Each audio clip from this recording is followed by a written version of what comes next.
CFL South Division. With Tracy Ham leading the Stallions, they have won 5 straight games. Record-breaking Mike Pringle leads the ground attack, while Chris Armstrong and company ride up against the league's best in Calgary.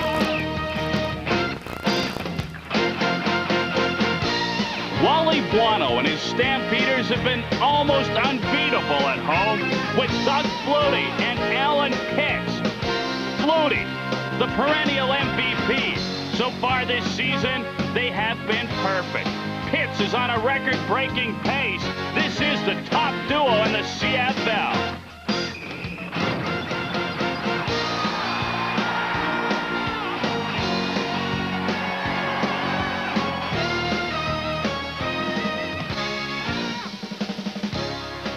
CFL Live, today's game from McMahon Stadium in Calgary has the Baltimore Stallions facing the Calgary Stampeders.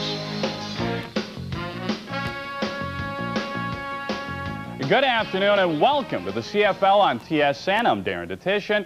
Glad you could join us. You know, during the course of the CFL regular season, there are games and then there are events. That's exactly what we have today. Unquestionably, the 2 hottest teams in the CFL meet this afternoon at McMahon Stadium. Both have won 5 straight coming in. The Baltimore Stallions from the south and the Calgary Stampeders from the north. On the line, it's more than just 2 points. It's pride and a team's ability to be the best. And what a key matchup this should be, because they are the 2 best slots in the league. Dave Sapunjas and Alan Pitts have combined for 10 touchdowns this season and well over 1,000 yards. Can Baltimore's defensive backfield, who have lost free safety Lester Smith for the year with a broken ankle, stop the super slots?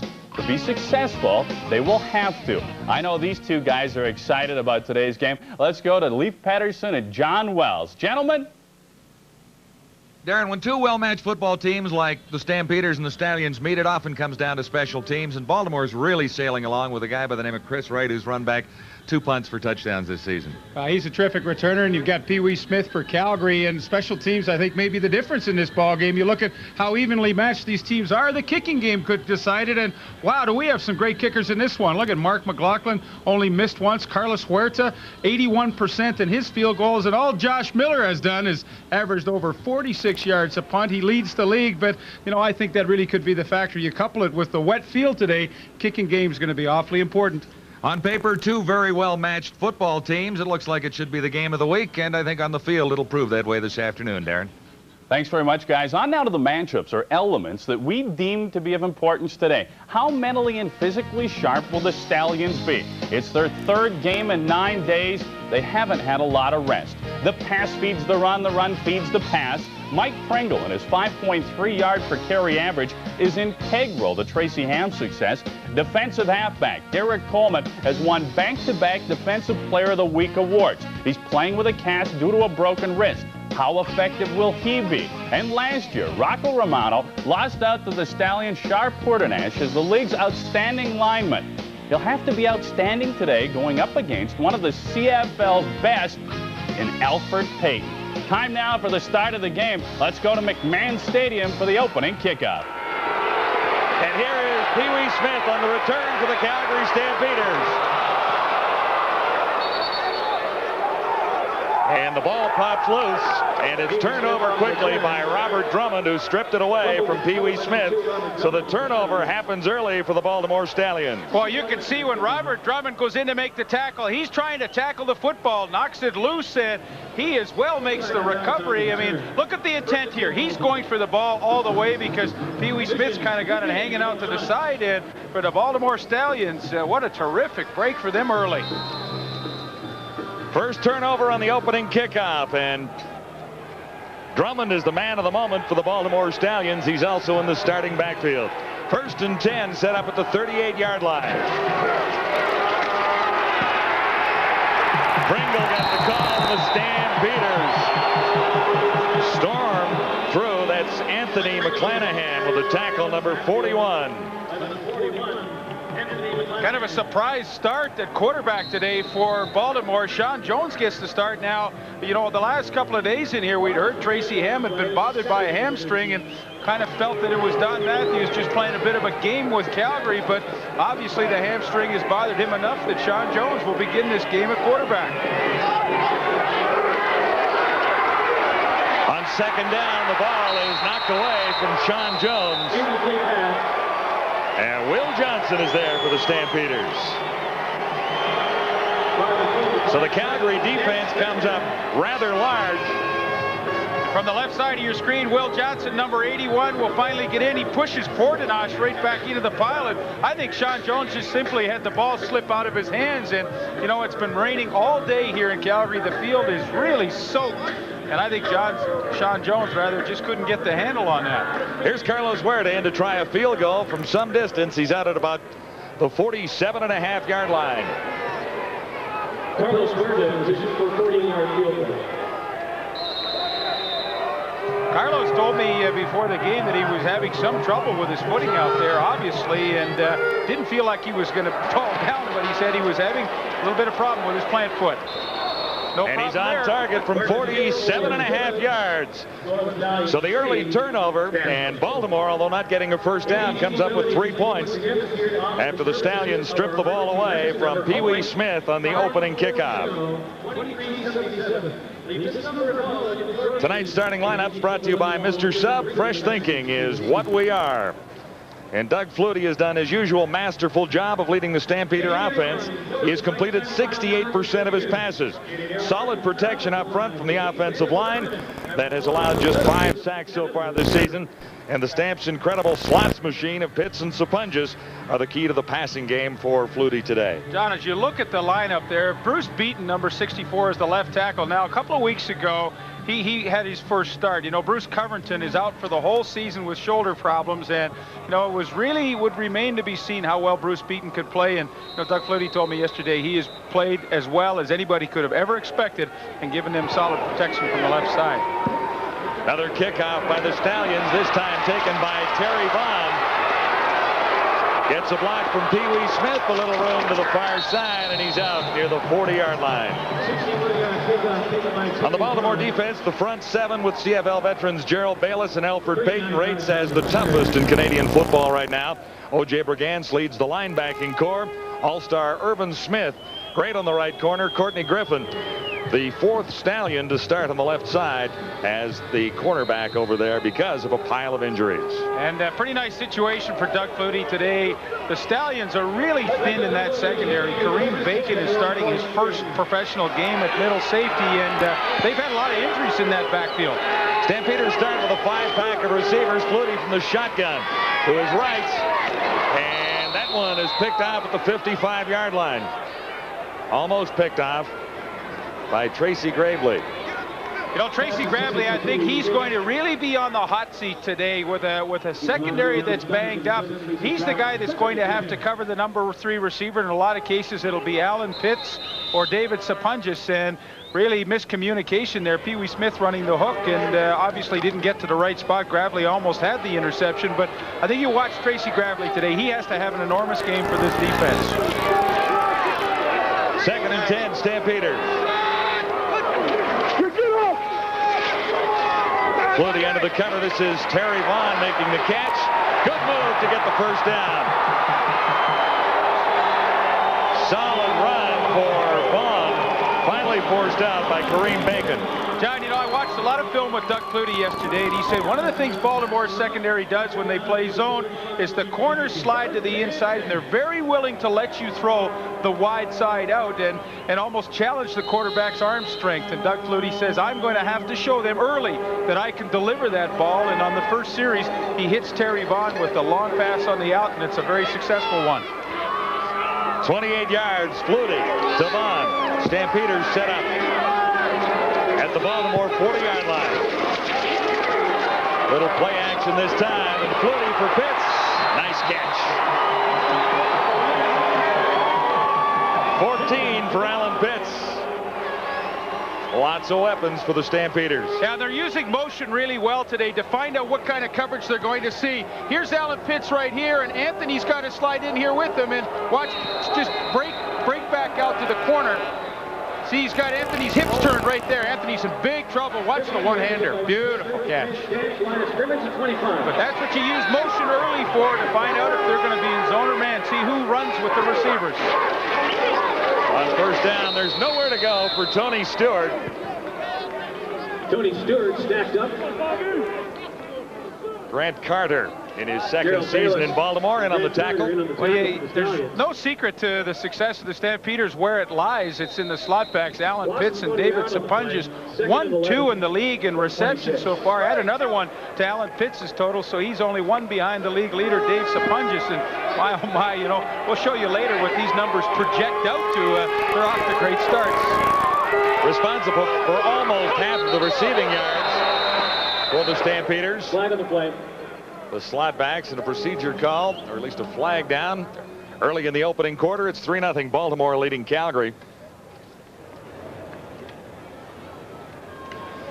Offside, Baltimore, number 54. 5-yard penalty, still second down.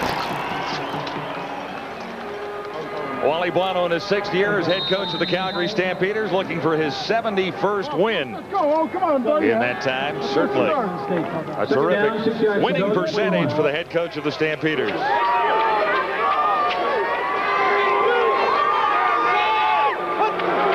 2nd and 6 facing Flutie here.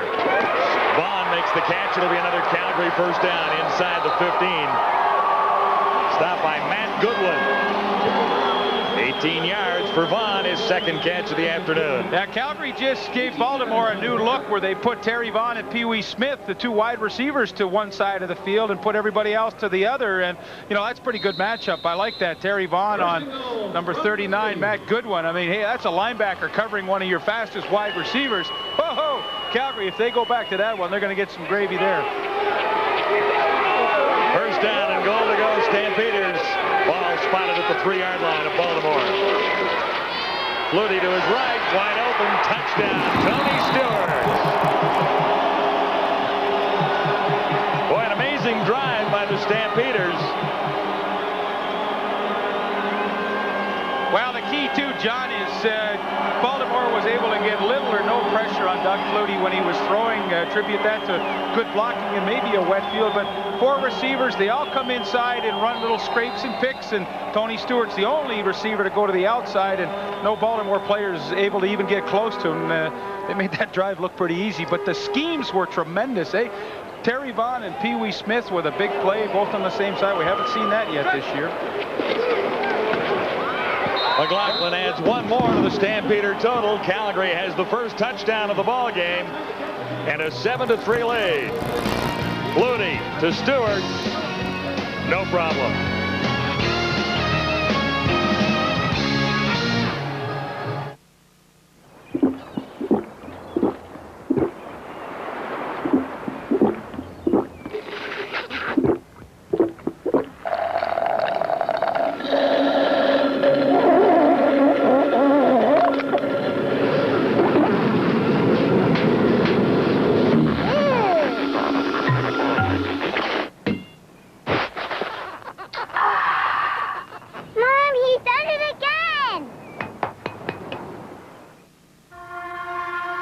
The all-new Mercury Mystique drives like no other car in its class. With 4-wheel independent suspension, a 16-valve Zetec engine that delivers the best highway fuel economy in its class, as well as 14 other features not found on any other car in its class.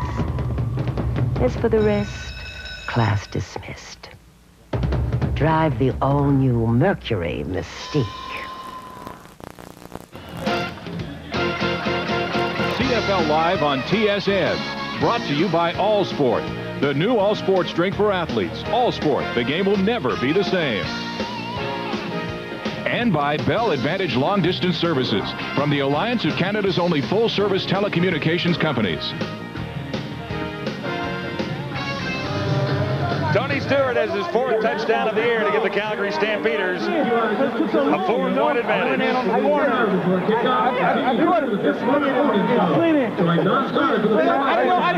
didn't know anybody was I had the corner big. It took so long, I figured somebody had to be on me because he waited, you know?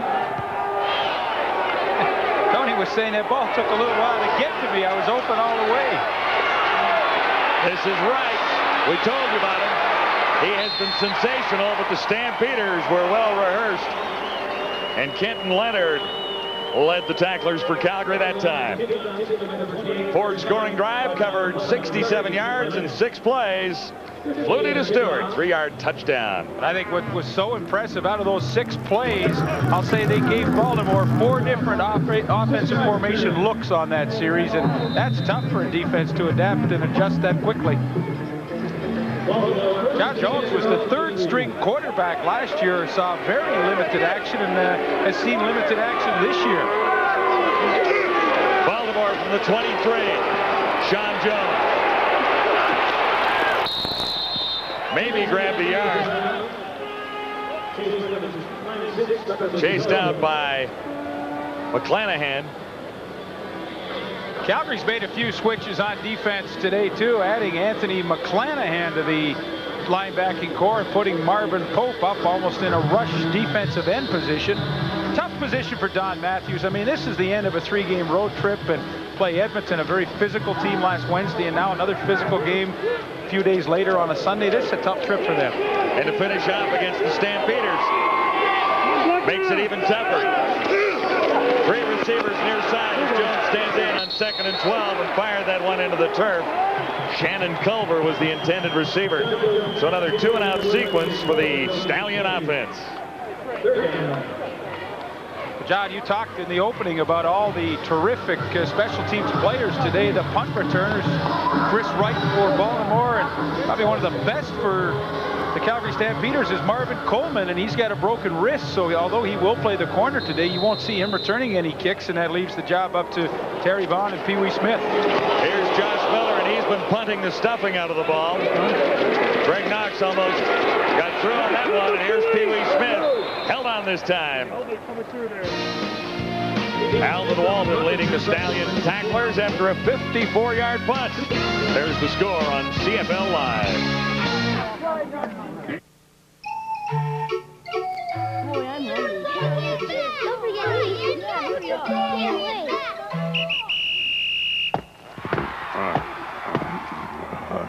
And Mr. Sub, fresh thinking is what we are. Hey, you want to know how to protect something? You wrap it up. You want to protect it? You wrap it up. So, you want to protect it? Wrap it up. Imagine adhesives so strong they help hold together 100 tons of soaring transportation.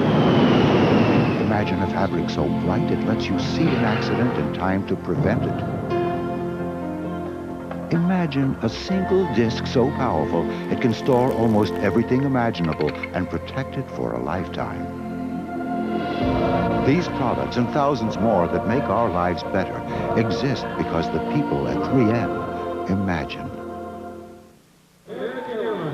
That's Tracy Ham in the parka wearing jersey number 8. We were led to believe that he was going to be the starter for the Stallions yesterday, although he had suffered a hamstring injury and also a foot injury in the game in Edmonton. There was no indication that he wouldn't be the starter, but Don Matthews made a little change. One of the other surprises, too, is O.J. Brigance, the middle linebacker, did not play in that very first series. It was number 31, Maurice Gravely, cousin of Tracy Gravely. So, you know, I had a long chat with O.J. yesterday. He never indicated there was an injury problem, so I just have to believe that maybe they're going more for pass defense right now with Gravely in there and not Brigance. Or maybe just a little smoke screen when we talked to the no, I don't think so. Yesterday. No, I don't think so. There's nothing wrong with Brigance. I think they're trying to go for pass coverage here and hoping to get just good rush from their front four and cover with 8 guys. 5 pack of receivers for Doug Flutie on first down. His receiver fell down. This one is picked up. Charles Anthony down the sideline. Flutie over to knock him out of bounds. all the way down to the 3-yard line. Charles Anthony, 4 interceptions last year. That's his 4th this season. Well, one of the problems they're going to have for the receivers this afternoon is wet footing, and watch Alan Pitts right here. Anthony's going to come like this, but what happens is Pitts falls down on the play, and Anthony, very opportunistic, is able to make the interception. Had one for a touchdown against Edmonton the other night that really turned that game around, and now a big break again for Baltimore. 47-yard return, setting the Stallions up at the 3-yard line. This is Pringle. He's gone. Touchdown, Baltimore. The Stallions quick to capitalize on that, as Pringle had lots of room to find the end zone for his 4th rushing touchdown of the season. And isn't it interesting that so far all Baltimore's points coming off Calgary's turnovers, rather. Pee Wee Smith fumble, field goal, and now the interception, and Mike Pringle on the counter comes around the corner. Good block by Guy Earl. And once Pringle gets to the outside in that short yardage situation, nobody's going to catch him. So it looks like 10 quick points for the Stallions off Stampeder mistakes. Now there's the 10 points for Baltimore. So a quick start here in Calgary. Lots of scoring. Stampeders engineered a very impressive 67-yard drive to counter the opening field goal. But John, you know, it always seems to happen when you get 2 really good, solid teams. Mistakes often, more times than not, dictate the outcome of games. And Charles Anthony with the interception, his 4th of the season. Flutie, hey, you know, those things happen. I mean, his receiver falls down and the interception occurs. Anthony spent a little time with the Calgary Stampeders along the way, and also a member of the Saskatchewan Roughriders in 1993. He's in his 2nd year in Baltimore. 8:26 to go in the opening quarter, and already 17 points on the board. Just with a few seconds remaining in the first half in that game in Edmonton last Wednesday night, Kerwin Bell tried to throw one out into the flat, and Anthony picked it off, took it 54 yards for a touchdown, and, you know, that really was the turning point in that game. Stampeders and Stallions both riding 5 game-winning streaks. Stampeders unbeaten all season long. The Stallions lost their opening game to the BC Lions and haven't been beaten since. Josh Miller, the punter, also handling the kickoff duties. This is Terry Vaughn. Nice run for Vaughn out near the 45. You know, John, sometimes when quarterbacks throw interceptions, they look for a place to hide because they don't want to get hit. But you see Flutie here, you know, all of a sudden now, boom, he's going to get up off the ground. He knows what's happened. He said, boy, I better get in position to make the play. And who do you think makes the tackle down near the goal line? Got the shoulder in there and forced Anthony out, but one play later, Pringle was in the end zone regardless. Flutie engineered a scoring drive. Second last time he had his hands on the ball. To his left this time, looking deep for Pitts. And just a little too far. Pee Wee Smith was also clearing in the area, and Anthony was with Pitts. That's Charles Anthony. Doug Flutie's pass is incomplete, 2nd and 10. Well, McMahon Stadium's been a pretty good place for Calgary to play over the years. They have the longest current win streak at home with 26 games, and boy, if you're a visiting team coming in here, it's not too fruitful. 1992 Labor Day to the Eskimos. The last Stampeder loss on home turf. Of course, they're pretty good on the road, too. Not bad at all. 2nd and 10, here's Flutie. A little charge, and Flutie had to unload that one. Sapunjas was the closest Calgary receiver. And one of the ways is getting a little heat on Flutie, Lee.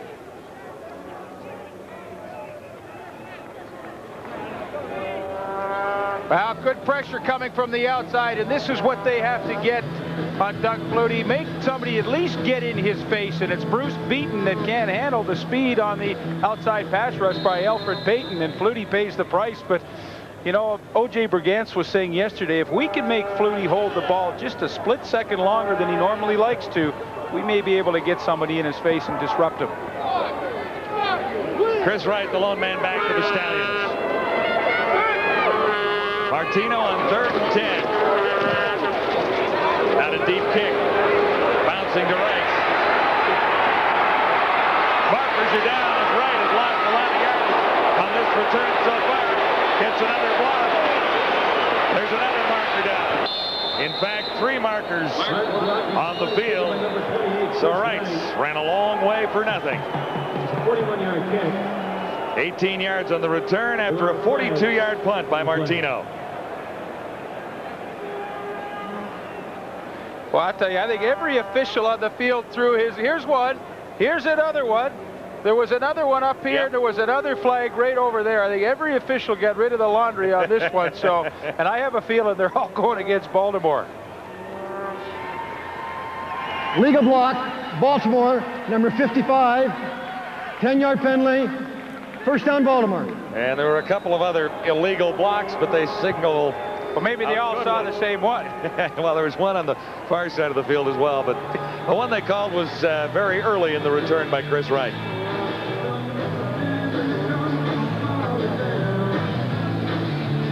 So the Stallions begin back at the 8-yard line as a result. And Wally Buono has made a pretty interesting switch today on defense. Anthony McClanahan, the linebacker, is in, and that means Marvin Pope now has moved up. He's at the top of your screen in a down position there. Well, he stays in an up position. He's going to be a rush end in this game. This is Mike Pringle starting from the 1-yard line. And there's a marker down. Pringle out about the 3. Alondra Johnson on the tackle. Sean Jones making his first start at quarterback for the Baltimore Stallions in relief of Tracy Ham. It was a pregame decision from the Baltimore coaching staff. The offensive line is big and very effective, with the Earl twins standing 6'5" each and weighing 315 pounds.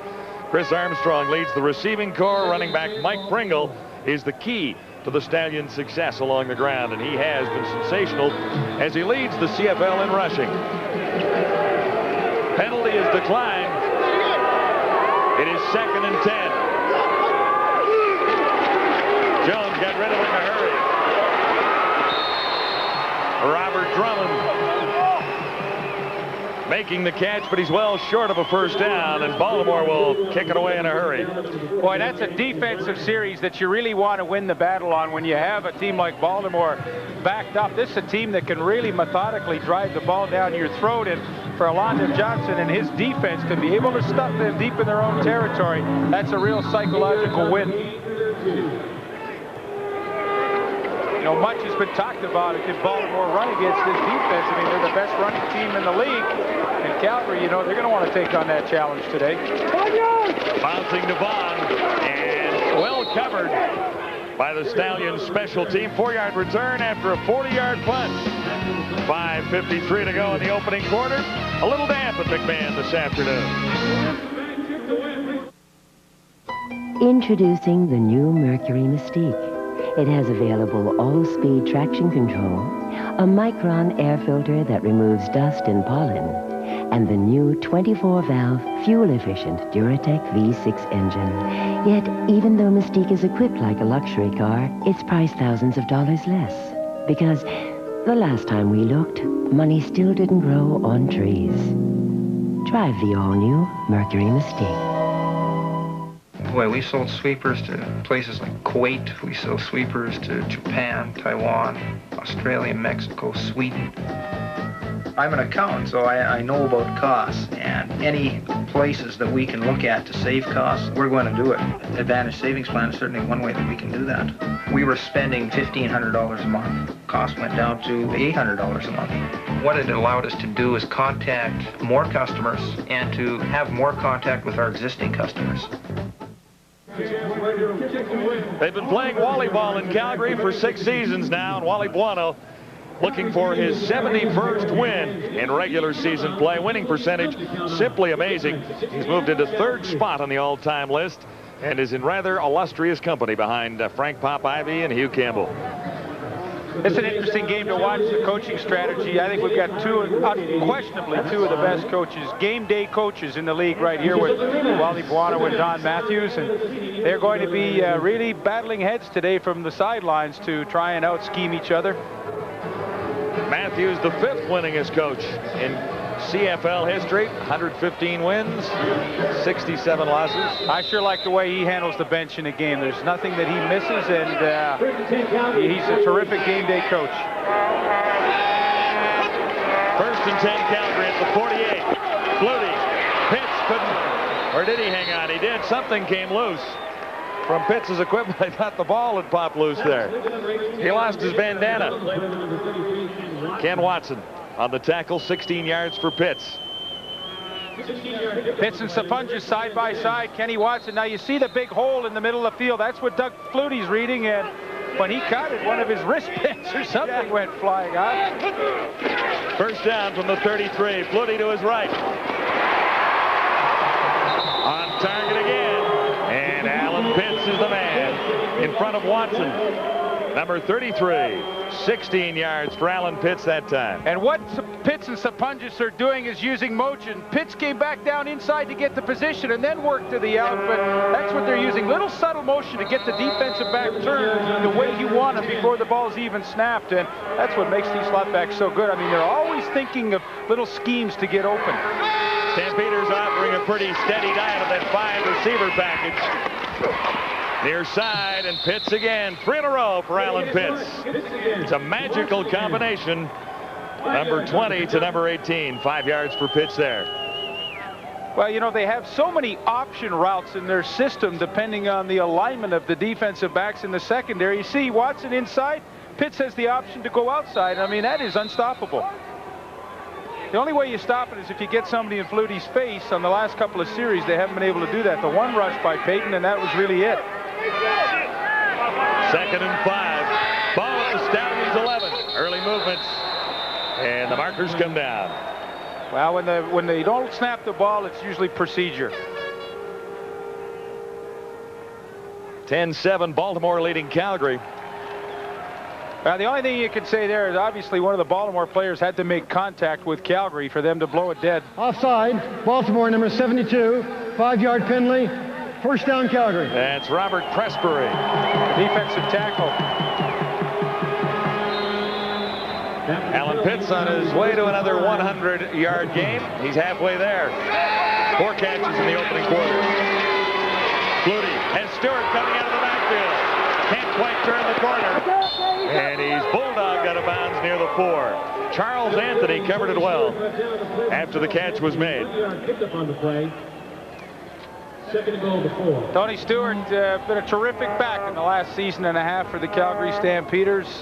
When he's called upon to rush the ball, which isn't a heck of a lot, only 200 yards up to this point, and he's done well, but it's his receiving abilities that have really enhanced this offense. 2nd down, goal to go. Stampeders at the Baltimore 4.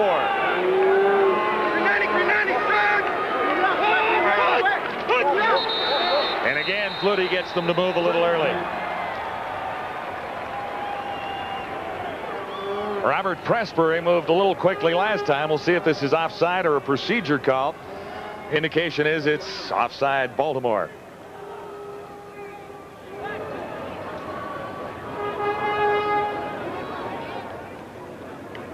Offside, Baltimore, number 56, half the distance to goal line, 1st down Calgary. Alfred Payton.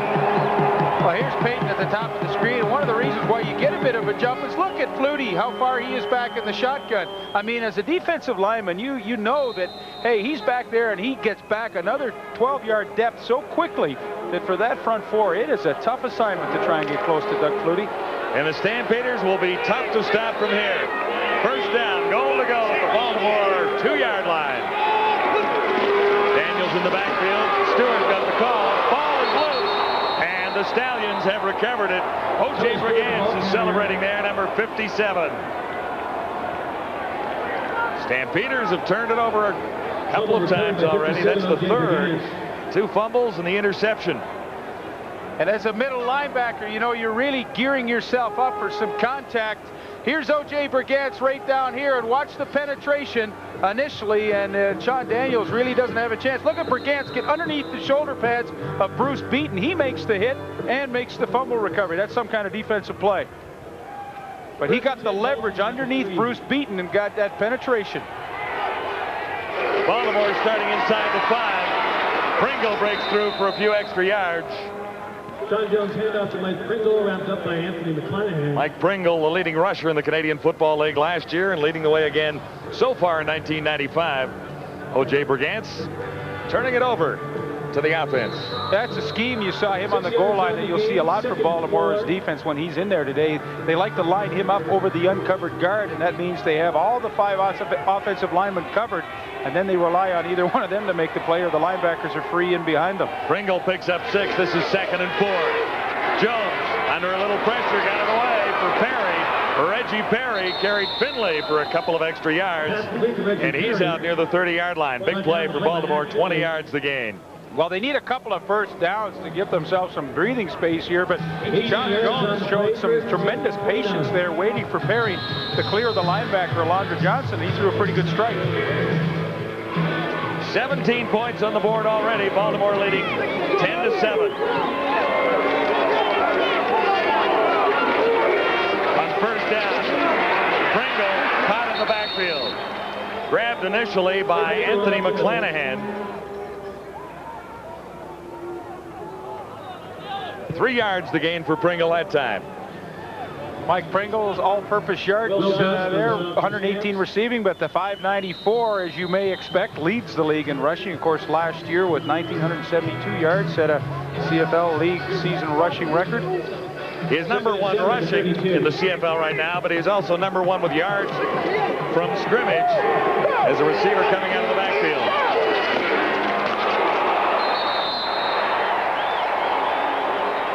Jordan made the play.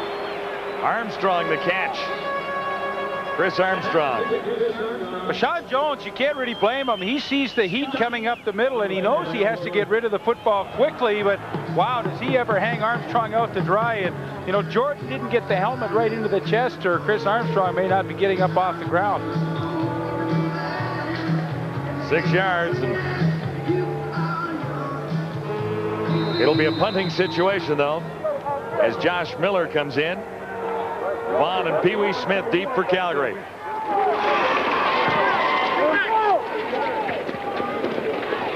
Pee Wee Smith beginning at the 35, away from the first one. What a run by Pee Wee Smith. Only the kicker had a chance, and Smith will go all the way. No markers, folks. Oh, hang on, there's one at the 40-yard line.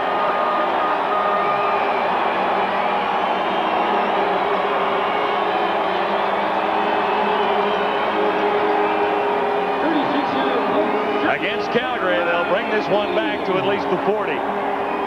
It would have been a 64-yard return. Regardless of whether they bring it back or not, which it looks like they will, that was a terrific return by Pee Wee Smith. He's getting lots of playing time this year. Calgary, number 29, 10-yard penalty from point possession gain. First down, Calgary. Greg Brenner was caught for holding, and it was way back.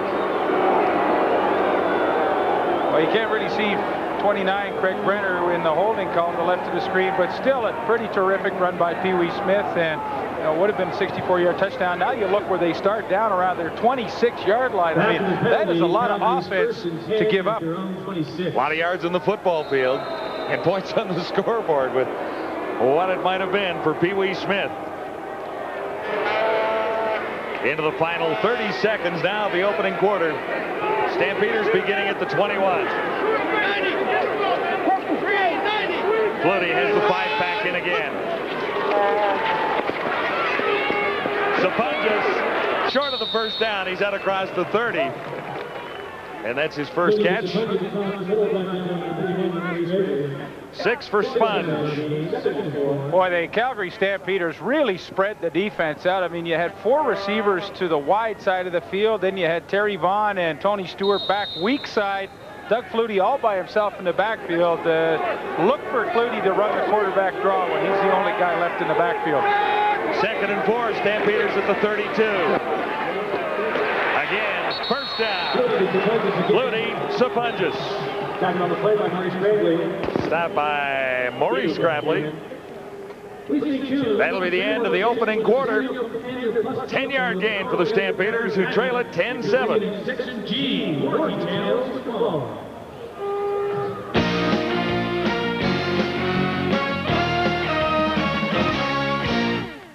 Busy day in the world of sports. The Montreal Expos were trying to break out of a 5-game losing streak as they took on Atlanta and Steve Avery this afternoon at the Big O. Mike Lansing, one man on. Avery the pitch, gone. It's deep to left field, a 2-run shot. That will make it 5-1 for the Expos. Carlos Perez got the start for the Spos. 9th inning. He goes the distance. He gets Mike Kelly to ground out. Perez improves to 10-3 on the year with a 6-2 victory this afternoon. Now, coming up tonight at 8 o'clock Eastern time, the Toronto Blue Jays will take on the Boston Red Sox. Once again, it's an 8 o'clock start on TSN. Edwin Hurtado with the start. He's 3-0, a 4.81 ERA. By the way, Zane Smith has now won 3 straight games. The Toronto Blue Jays have dropped 2 in a row. Let's get back to McMahon Stadium in just a few moments. And so far, so good. We anticipated a good football game between these two teams. It's a 3-point affair. Let's go back to John and Leaf. Gentlemen. All right, Darren, set to begin the second quarter. Before we do, Baltimore on top 10-7. Stampeders had an outstanding opportunity to get into the end zone in this hard-hitting ball game. Here's a look at how close the Stampeders came.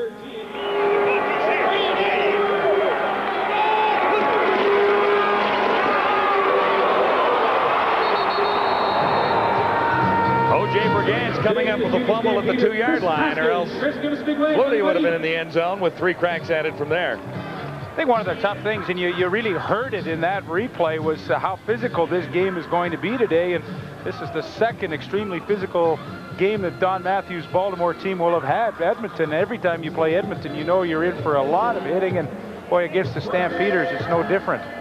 Numbers from the opening quarter. The turnover is a big part of the story. Stampeders coughed it up 3 times, couple of fumbles, 1 interception. Yards rushing for Calgary, or actually -1.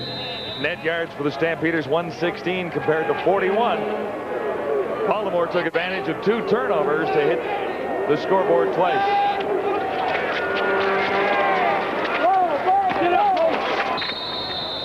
Stewart out of bounds. Take it over, play by number 21, Irvin. Hasn't carried the ball a great deal for Calgary so far in 1995.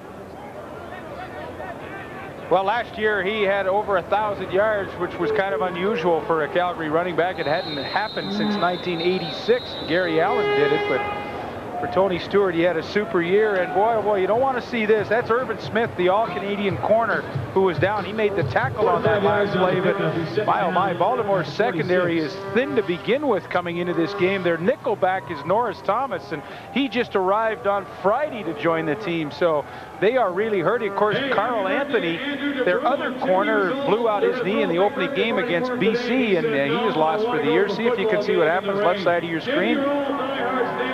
Well, he turned the knee pretty badly, I'd say. Carl Anthony out. Course Irvin is also on the injury list from the secondary. Gary Wilkerson and Lester Smith. But maybe Irvin will be back in the game. He looks to be up and okay, at least for the moment. Well, you see how Flutie has done it to the Stallions here in the first half, and not too many secrets in the kind of offense that he wants to run. 4-yard gain in the previous play. Stamps at the 46. 5-receiver pack again. Flutie has to get out of there. Pressbury in pursuit. And he airs this one out. No one is home. Danielson was the closest Stampeder receiver to the Flutie pass.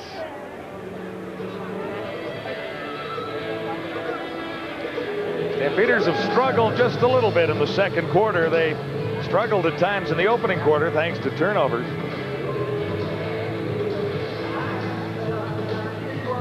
Well, it's funny, you look on the other side of the coin, it's Baltimore's best quarter offensively, the second quarter. So you might think there's an opportunity here for them. Chris Wright is deep for this punt from Tony Martino, standing near his 35. Wright takes it at the 20. Great tackle upfield. Great Breers.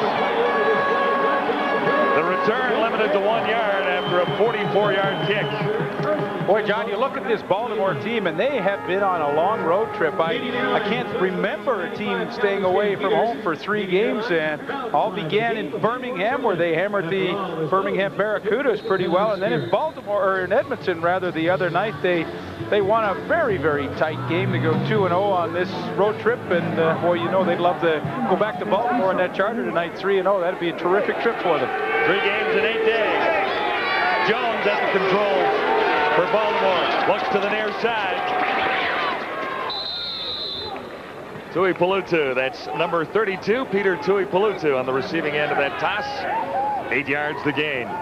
Only the 3rd catch of the season for fullback Peter Tuipulotu, who was an all-star fullback a year ago, but a year ago he did catch 53 balls, and that is his true forte, just sneaking out in the flat, and it's a nice high percentage pass for the Baltimore offense to complete, and he should catch a lot of balls again this season.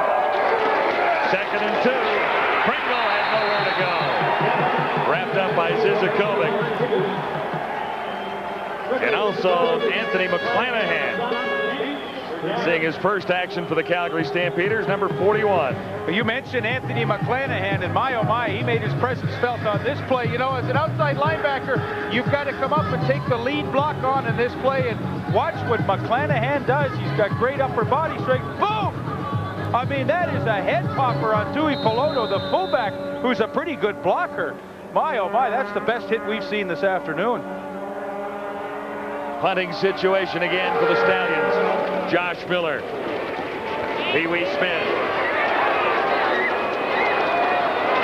And not much for Smith that time. He's near the 50. Stampeders on the exchange do fairly well. Robert Davis leading the tacklers.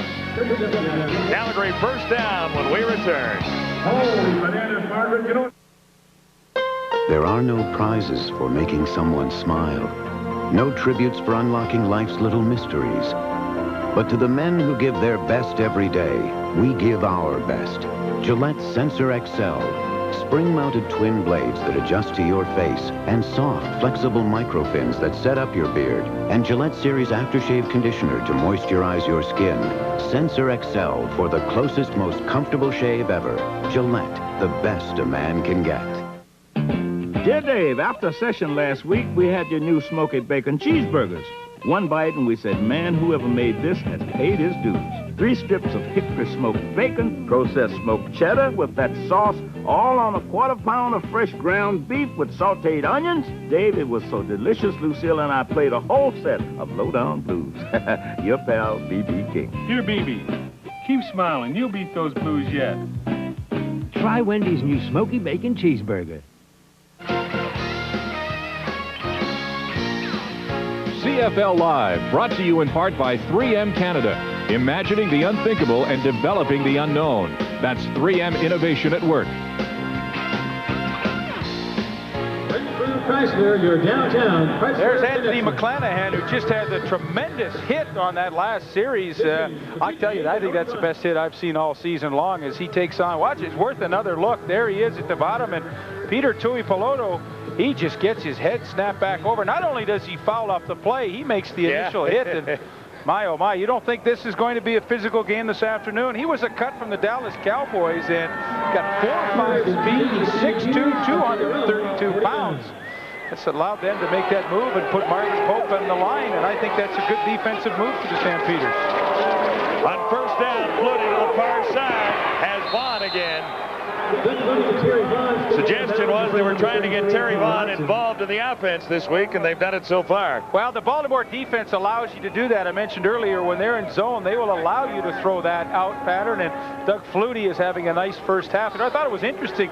He went to Edmonton and sat in the press box and watched the Edmonton-Baltimore game the other night, and all night he just watched the defense and played games of it, things that he would call had he been in that game. So now today it's just like a deja vu for him, you know, as he looks across the line of scrimmage at the defense. On first down, Flutie dumps it over the middle. This is Tony Stewart away from the first tackle. And a nice little move to get near the 45-yard line. There's a marker down after a 4-yard gain.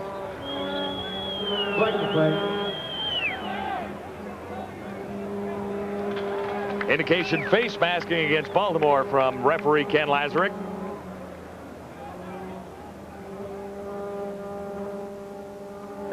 Major foul, face mask, Baltimore, number 9, 15-yard penalty, first down Calgary. That's Charles Anthony late.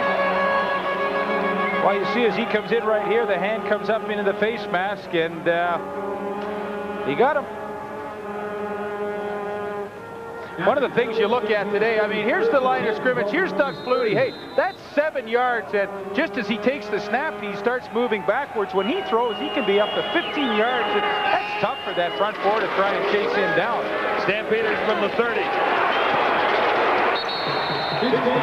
Sean Danielson, number 88. Vince Danielson, I should say. Vince Danielson, Sean Daniels is the running back.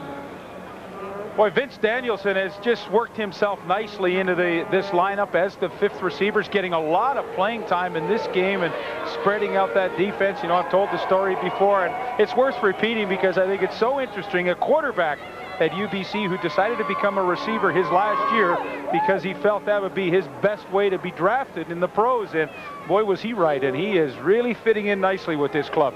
Just short of the first down on that reception. Vince Danielson led the Stampeders in receiving last week against Shreveport.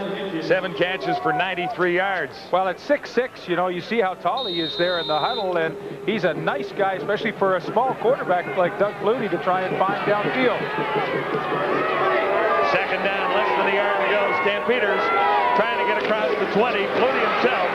And it'll be a first down. Boy, John, it's been another terrific year for the Stampeders statistically, and you look in their first 5 games what they have done to their opposition. Look at that, 202 to 85 in points scored, and talk about defensive domination, 17 sacks, and Doug Flutie's offensive line only giving up 4. Now keep in mind, 2 of those games were against Shreveport. They played Ottawa and Memphis.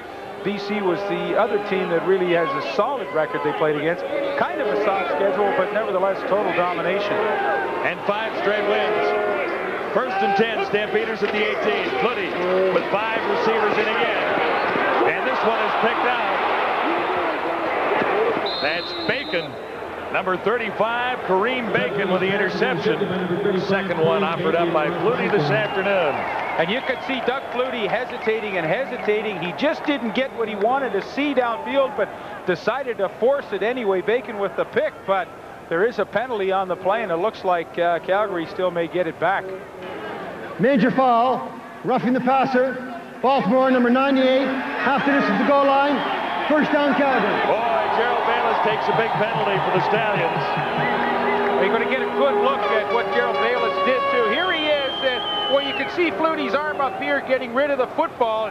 Hey, when it's gone, you got to stop. Now, that's way after the play. Now, in Bayless' defense, I mean, goodness gracious, he didn't exactly try and hurt Flutie or anything. It was continuous motion into the quarterback. That is really a fine line call. Gerald Bayless has been with Don Matthews before in earlier days, 92-93 with the Saskatchewan Roughriders. I think Calgary really caught a break on that penalty there. Stampeders are first and goal to go at the Stallions 9. Quarterback right, here's Flutie, touchdown! The only guy who had a chance at stopping Flutie there was one of the linesmen. You know, I said it a few series ago, John, when there's nobody left in the backfield but Doug Flutie, when he spreads everybody out, it's the perfect opportunity for him to run the quarterback draw, because look at the defense. Hey, all you've got to beat is one guy, 31, Maurice Grabley, the middle linebacker. Bobby Panalita, so he puts a bit of a hook on him, gets the block, and there's just not enough guys left in the middle to try and make the play. Second rushing touchdown of the season for Doug Flutie. And the Stampeders have the lead. Well, you talk about turning points. I mean, a bit of a chintzy penalty on Gerald Bayless nullifies the interception. A couple of plays later, you get the touchdown. You look at turning points in a game, my goodness, that may be it. Mark McLaughlin on the money, and the Stampeders have their second touchdown of the day. It's 14-10 at McMahon Stadium. Flutie all by himself, quarterback draw, 9 yards to the end zone. 14-10, Calgary on top.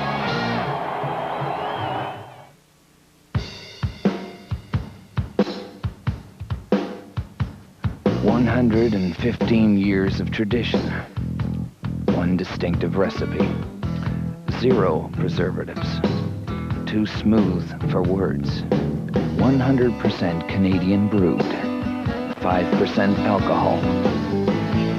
Equals one good beer. Is all we do, because this bud's for you. Look at this. It's too, plain. It's too, like, mundane. Too bad. I'm sorry. Okay. I'll try it. Not bad. This is pretty good. It reminds me of, you know, with the rooster on the box. What's that? Kellogg's Corn Flakes. Only better, though. Kellogg's Corn Flakes. No, they're not. They are? Taste them again for the first time.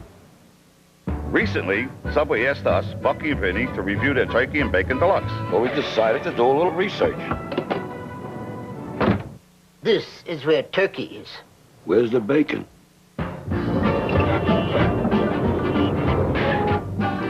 Well, what do we think? It's great. We got nice seasoned turkey with all the trimming. A fresh baked bread topped with slices of real bacon. That's what makes it deluxe. Hey, look, even brought napkins. Subway, what a sandwich. That's the story in Calgary at McMahon Stadium. Second quarter, Stampeders have come back to take the lead. And here's the Calgary kickoff. Chris Wright. He's been sensational for Baltimore. Good job to stay on his feet there. A little hydroplaning on the far side. Flutie has engineered a couple of touchdowns for Calgary. That last one, 6 plays, 61 yards, and Flutie on the rush. Well, it was a great-looking play. And watch the center, Jamie Crysdale. He takes Robert Davis that way. Bobby Pandelitas drops like he's pass blocking, and then he leads it up through the hole for Doug Flutie. And you'll see all he has to do is get a rub on Mo Gravely, the linebacker. Whoa, right there. And for Flutie, nobody lays a glove on him as he gets the touchdown. Baltimore beginning at the 34. Jones stands in. And a man open. Shannon Culver couldn't make the catch. Culver was wide open. 12 receptions, 204 yards, and 3 touchdowns for Culver so far. Couldn't hang on here. And Ken Leonard was pretty lucky because he had the deep coverage in that zone downfield. Watch, he falls right there. Now, if Culver makes the catch, he walks 50 yards to the end zone. So, you know, he's thinking, gosh, I had one there. If I don't overthrow him, we get the easy touchdown. My goodness. Sean Jones thought he had him. 2nd and 10. Here come the Stampeders. Jones, room to the outside, and not enough for a first down, however. 4 yards for Sean Jones. Getting his first start for the Baltimore Stallions, 95. He's played some behind Tracy Ham this year. Ham has been injured a time or two, or at least out of the lineup a couple of times. Had a little rough luck in Edmonton, wasn't able to start today. The decision to start Jones came after the pregame warm-up. Well, he's only thrown 20 balls coming into this game, so he's had little or no playing time. And, well, you think back to last year, he was the 3rd guy behind John Congemi, so, you know, he is really an unknown for the Stallions. Here's Josh Miller's punt. And Terry Vaughn set to return for Calgary. Known as a game breaker in college, couldn't get away from Alvin Walton there. 5 yards on the return, and the punt traveled 51 yards. Now, there's some pretty serious family ties in this game today. There you've got the Zizikovics, that's Lubo, and his brother Shreko. You look at the Stallions, they've got the twins, John and Guy Earl, and then, of course, the Goodwin brothers. That sounds like a rock and roll band, the Goodwin brothers, doesn't it? John and Guy Earl, it's interesting. They are identical twins and still list themselves as 6'5", 315 pounds. So they're exactly the same size 22 years later. Sean Daniels got the ball that time. He's out across the 30 to the 31. 6 yards the gain. Maurice Gravely made the tackle.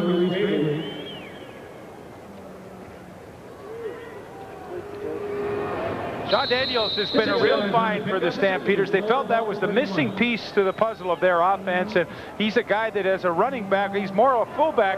You know, they can still leave him in the ace backfield, and they can still run the ball. They couldn't do that a year ago. 2nd and 4. This is Daniels again, and he'll have the first down. Solid run by Sean Daniels. Now he lost the ball, and it pops to the Stallions. It'll another turnover. Ken Watson coming up with the ball, number 33.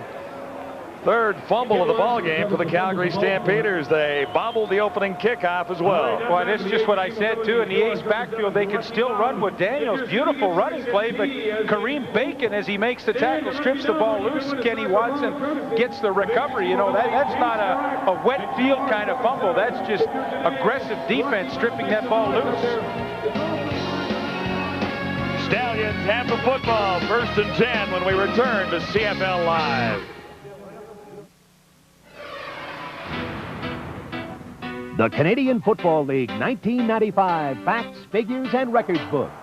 It's your source for the landmark play, the vital stats, the award-winning players, the complete rules, and the outstanding performances, all the way to the Grey Cup. To order your copy, call 1-800-667-1251. Imagine adhesives so strong they help hold together 100 tons of soaring transportation. Imagine a fabric so bright it lets you see an accident in time to prevent it. Imagine a single disc so powerful it can store almost everything imaginable and protect it for a lifetime. These products and thousands more that make our lives better exist because the people at 3M imagine. Welcome back to CFL Control. It was a great day for Donovan Bailey. Really, a great day for Canada. The World Track and Field Championships in Sweden. Bailey takes the gold with a time of 9.97 in the 100 meters. Bruni Surin was second. Let's go back to John and Leaf and McMahon. 9.97. What a wonderful time and a great day for Canadian sprinters overseas. Right now, the Stallions 1st and 10. Jones looking to the near side. Clark was the intended receiver, and Al Jordan got up to get a hand on it. Jones slow getting up off the turf. Did you see who got through, Leaf? See who got through. I was watching Al Jordan. He really played a game with Sean Jones, letting him think that his wide receiver was uncovered out there, and then from his zone reacted to the play, but it was Will Johnson, 81, who came in and got the pressure on Sean Jones. 2nd and 10, Stallions. Ball at Calgary, 41. This is Mike Pringle, and he is inside the 35. Stopped by Kenton Leonard and Greg Knox. Well, that brings it pretty close to the 1st down, too, and they'll get a measure, but really trying to take advantage of an aggressive front forward. The Stampeders running the draw. See, good blocking. You've got 63 John Earl leading up through the hole, and then the hit comes from Kenton Leonard. Greg Knox finishes him off. But they will go gambling here on 3rd down. Kept it just a little bit short. 9 yards to the pickup, so a yard to go for the Stallions. 1st down to keep this drive alive. 3rd and 1. Now the Stallions take a timeout here. They want to really discuss this. 7:01 to go, trailing by 4. They've got a good full yard to go, and I think Sean Jones just wants to come over and have a chat with Don Matthews. That's Steve Barato, who's the offensive coordinator to the left there, and just make sure they have the right play called in this situation. Barato was a Calgary coach back in 84-85. In fact, spent a season as the head coach of the Stampeders. Well, these two teams can certainly score a lot of points. There you see what they have done in Calgary, obviously in 5 games, Baltimore in 6. But I think that was a good move by Baltimore. If you weren't sure what you wanted to do, take that time out. Talk about Steve Barato at 84-85 here. 6-15 was his coaching record in those 2 years. I guess that's why it ended in 85. They'll get the 1st down. No markers anywhere. 3rd and 1. Don Matthews and the Baltimore Stallions go gambling and come up with a 1st down. Total offensive numbers for both clubs. You see Baltimore with only 62. Had a couple of series that started from deep in their own end where they had to be pretty conservative. Now they're obviously in a situation where they can take a few chances as they're getting closer to the red zone. 1st downs is quite a story. Baltimore's points all come as a result of turnovers. Here's Jones on 1st down. Has tries to hurry it, and no one around, as that one ended up about 6 yards out of bounds.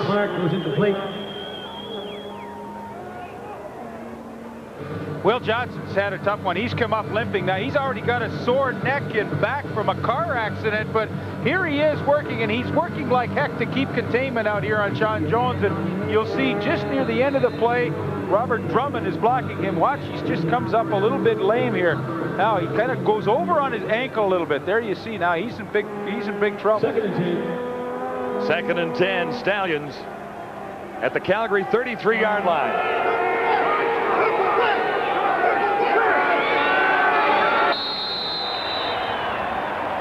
And he was trying to change his mind, Sean Jones.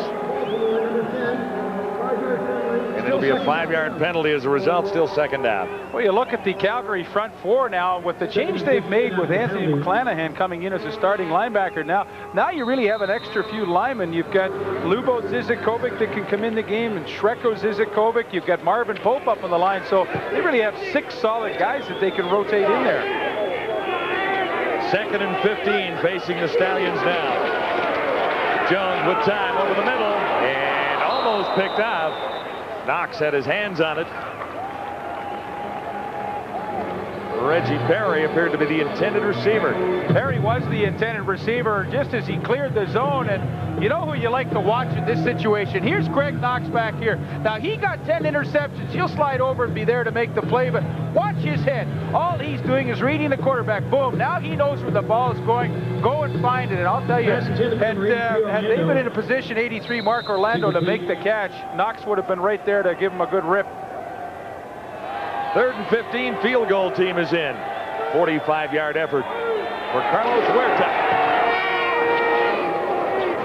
And Carlos is on the money one more time. 2nd of the afternoon for Huerta. Stampeders 14, Baltimore 13. 23 field goals in 27 tries so far this season, hitting on 80%.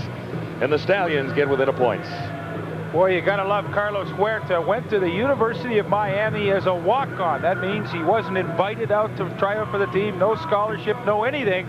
All he did in 4 years there was leave as an All-American, a national championship. Boy, has he ever developed into a terrific kicker. You know, Igwe Bike was the kicker in Baltimore a year ago, and you know, he had a pretty good year, but they have certainly upgraded this club when they get Carlos from the Las Vegas Posse dispersal draft. Teammate of Pee Wee Smith on the other side, the two of them together at the University of Miami. Warming up, Tracy Ham. We might see him in action today. We mentioned he had a hamstring problem, also a foot problem. Injured his foot against the Eskimos last week, had x-rays. There's nothing broken, but apparently it's just a little too tender, or at least the Stallions figured it was to start the game. Terry Vaughn ready to return for Calgary. Away from the first wave, and he's out near the 37 and stopped there by Malcolm Goodwin, number 55. Well, Will Johnson left the game. He's got a hamstring problem. Now you can see that left leg is heavily taped. Now, he's had this problem all season long. It's bothered him since the first game of the season. He's been able to play through the pain, but, you know, I mentioned he was in a car accident. He's got neck and back problems. I mean, this is not a happy guy right now. He's a wreck. Yeah, basically, he's a wreck. He's not in too good shape, and with 6 now defensive linemen, he may get a bit of a rest today. Flutie with a 5 receiver set in once more. 1st and 10, Stampeders beginning at the 37. Near side for Terry Vaughn, 4th catch of the day for Terry Vaughn, and a solid run after making the catch. He's out across midfield.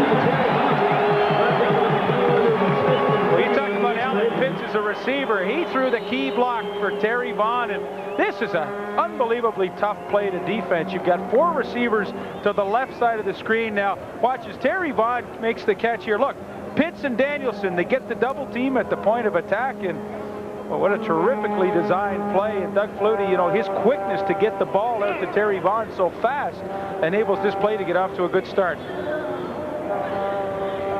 What an effort after making the catch. 20-yard gain for Terry Vaughn right there. His 4th catch of the day. He has 78 yards already.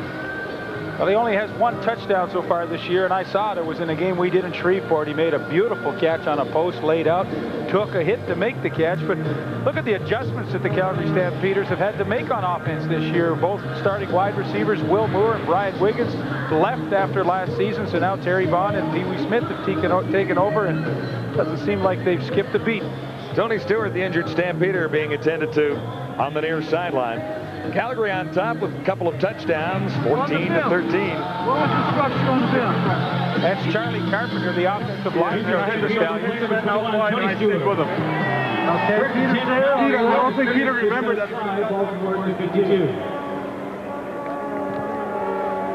Here's Tony Stewart right here, and maybe you'll get a look at what happened to him. He left the field holding his arm. Looked like one of his own players hit into him. On first down, Flutie for Danielson. And Danielson close to another first down. Should have it there. Danielson brought down to the play by number 7, Tracy Traveler. 9 yards. Stewart appears to be rather badly hurt. He's being attended to by the physicians on the sidelines. 9 yards for Danielson.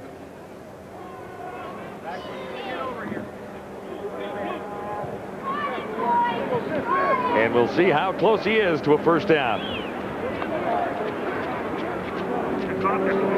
About a yard. About that far. And as a defense now, you know, you're in a situation, you're getting backed up quickly. You're at around the 45, inside your own 45-yard line. 2nd and 1 for Doug Flutie. You better not get too aggressive. Better play it just straight, because he can go to that play action and take a shot at one, because he knows on 3rd down he can pick it up quite easily. But I think, you know, if you're in the huddle there, you're saying, hey, guys, be looking for the big one here. Good point. Stampeders on top by a point. Time ticking down to halftime.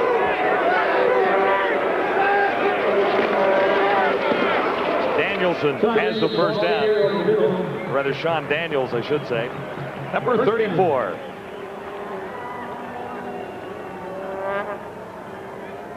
Goodwin in on the tackle. One of the sets of twins, Malcolm and Matt Goodwin, on the Baltimore Stallions.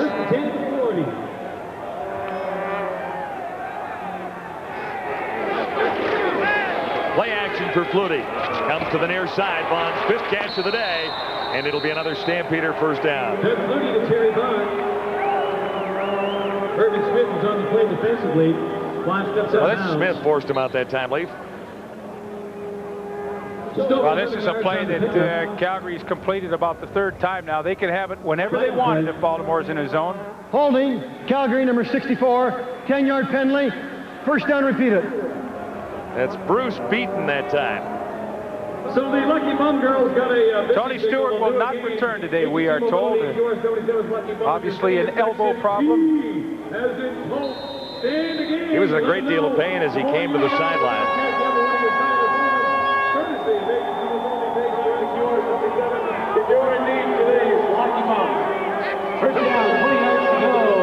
Stampeders, as a result of the holding call on Beaton, looking at 1st and 20, back now at the Stallions 50. Far side, Pee Wee Smith makes the catch. 23 yards, first down Stampeders. They needed 20. And that's the first catch for your pal Demetrius, Leaf. Yeah, and you know what he does? They're in the zone, and he just sits down the sidelines and finds the soft spot. I mean, this is a very easy pattern. They roll up the corner. Corner's got the short flat. Now look at Ken Watson. He's covering deep 3rd, but he gets caught up inside looking at Alan Pitts, and Pee Wee Smith just finds the soft spot, makes himself a good target. And see, that's why Flutie is so tough. I mean, boom, he reads it so quickly. Yeah, I just noticed, Leif, the penalty, a procedure call against the Stampeders, and the flag was dropped on the far side of the field, almost out of bounds. Well, Pee Wee's nice catch doesn't matter. Doesn't count. Knocked 23 yards off his total, make this 1st and 25. Make that a fine catch by Alan Pitts. Into the final 3 minutes now. Matt Goodwin the tackle on Alan Pitts, who picks up 12. This is CFL Live as we move toward halftime at McMahon. Imagine Adhesive so strong they help hold together 100 tons of soaring transportation. Imagine a fabric so bright it lets you see an accident in time to prevent it. Imagine a single disc so powerful it can store almost everything imaginable and protect it for a lifetime. These products and thousands more that make our lives better exist because the people at 3M imagine.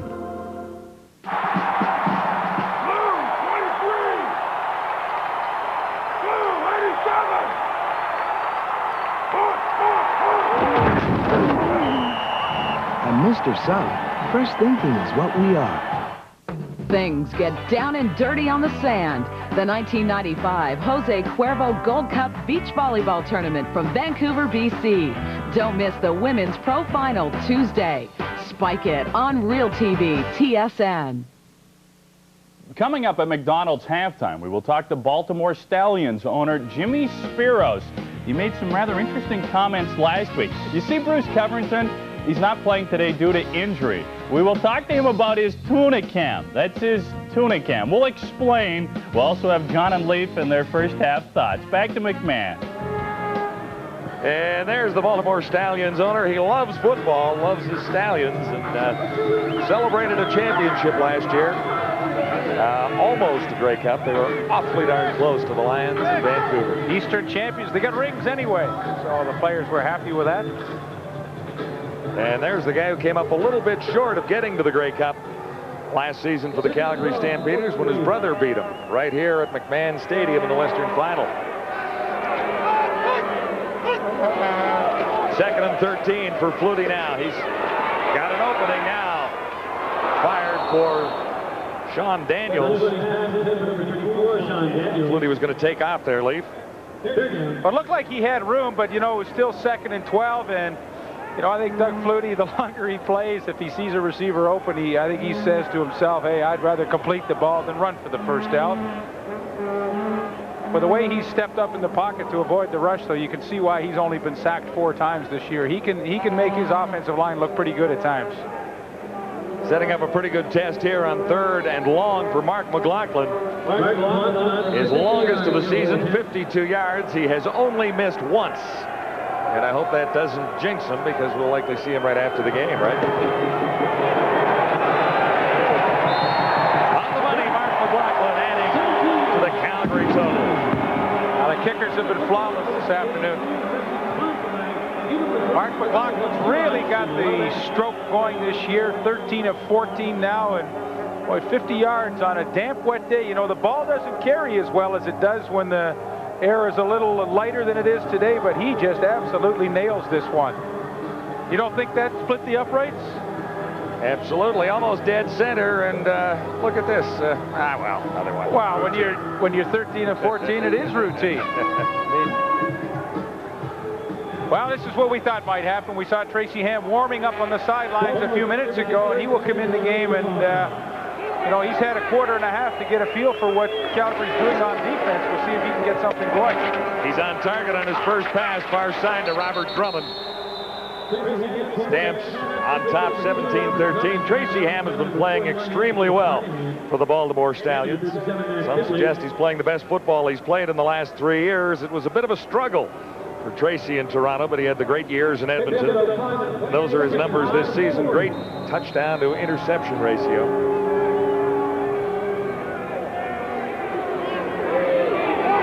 Picked up 4 yards on the connection with Drummond. 2nd and 6.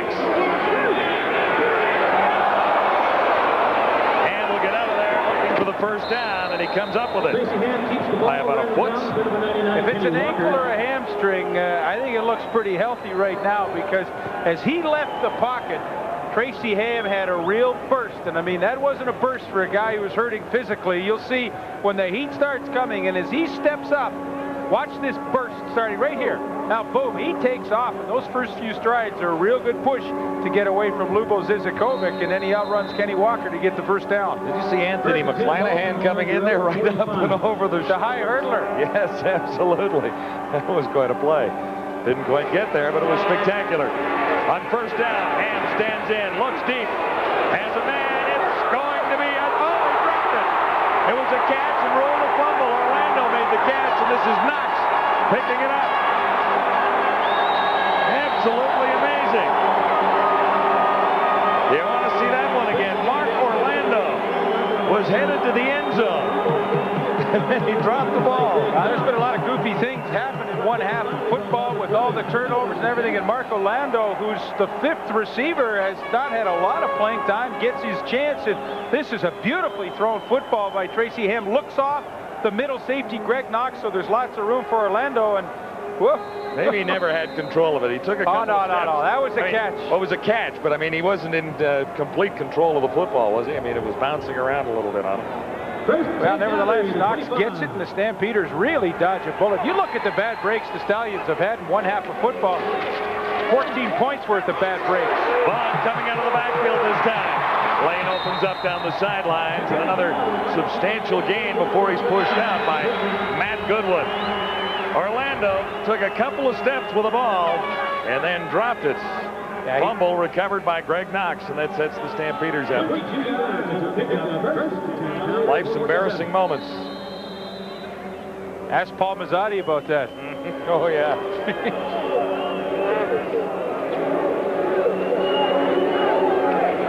First and 10, Stampeders at the 47. Flutie to the far side, has Vaughn again, couldn't hang on. No catch, far side. Average by Ken Watson. 1:29 to go till halftime. Second and 10.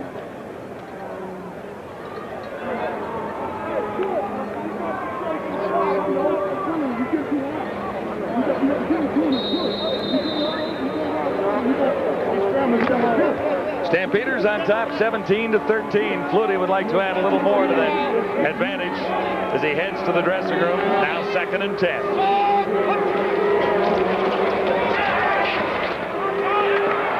Had Pee Wee Smith, he couldn't squeeze it. Charles Anthony over to cover on number 86 that time. Charles Anthony, who had the deep third in the zone coverage, you know, they like to stay inside looking to the hooks and that, but Anthony, you see, he's caught inside, but he has enough speed to get out there and disrupt Smith enough that he can't make the catch. But that's one of the things the Baltimore defense will give you. They'll give you that play out deep to the sidelines. Demetrius, God, every time I say that to him in the warm-up, he just starts laughing. He says, why you called me that? So that's because it's your name. It's the given name. It's your name. Chris Wright hasn't had any big returns for the Stallions so far. Couple of punt return touchdowns on the season. Martino kicks it low and bounces it in. Here's Wright. Caught from behind on a nice tackle by Shreko Zizakovic. Wow, it's interesting. The newcomer, Anthony McClanahan, in his first game. I mean, you know, you always got a lot of excitement when you're a rookie in your first game. Watch him come. Pringle comes over to make the block, and look what happens at the end of this one. All of a sudden, he becomes Ronaldo Nehemiah, the hurdler, up and over the top. My, oh my, I mean, oh gosh. Now, this is when you need the high jumping pit down at the bottom there to land in. Or take the act to the circus. First and 10 from the 44. Ham stands in and throws. He's got Drummond, and he slides safely near the 25-yard line. Tracy Ham, obviously, when he spent his time on the sidelines in this game, felt like he could get deep, because when he's come in the ball game, he has just loaded it up and looked downfield. Drummond lined up as a wide receiver, and even though Ham takes the hit from Stu Laird, he's able to deliver a perfect strike. Look at Drummond. You know, that's when you really waste your corner, Al Jordan, out there. You got a running back out there. You take their corner to cover a running back, and you're really looking inside for a matchup, but Drummond just came wide open. As you see, the field still a little slippery. It hasn't rained since the game began, and actually the sun peeking through now, but the turf is a little treacherous. Ham on first down, end zone toss. Orlando was there, and the coverage that time by Marvin Coleman. They haven't gone in Coleman's direction very often this afternoon. Well, Marvin Coleman's a guy that they picked on early in the year. Teams tried to, and he was equal to the task. Now, he's in the zone coverage out here, but he just sees and reacts to the ball in the air. There's Orlando. Hey, that's what Tracy Ham sees. He says, hey, I got a touchdown, but Coleman comes from nowhere to get in there and make the play. That's his 9th knockdown of the year. I mean, that's a lot of knockdowns in only his 6th game. Has 3 picks to go along with it. 2nd and 10. Ham and the Stallions at the 26. Ham on one-on-one with Zizakovic. It opens up. Ham will get the first down. And he's nailed on the far side by Matt Finley, the middle linebacker, coming across. But Ham is making it happen for the Stallions. Oh, boy. There have been some hits in this ball game. Everybody up here in the press box, you can hear the roar every time. You know, you get McClanahan jumping over here. Now here's the decapitator by Matt Finley as he comes across. And he might make a claim for roughing there. I mean, the intent was there to just rip the helmet off. That's the hook, the clothesline. Well, you know, in a way, I'm surprised Finley didn't get called for that. Stallions 1st and 10 at the Calgary 11. 21 seconds till halftime. Ham bobbled the snap. Now he lost the ball. And who recovered? There's a penalty marker down. Zizakovic and Finley say the Stampeders have it. And so do the officials on the spot. But there's a marker down. We'll check that out first.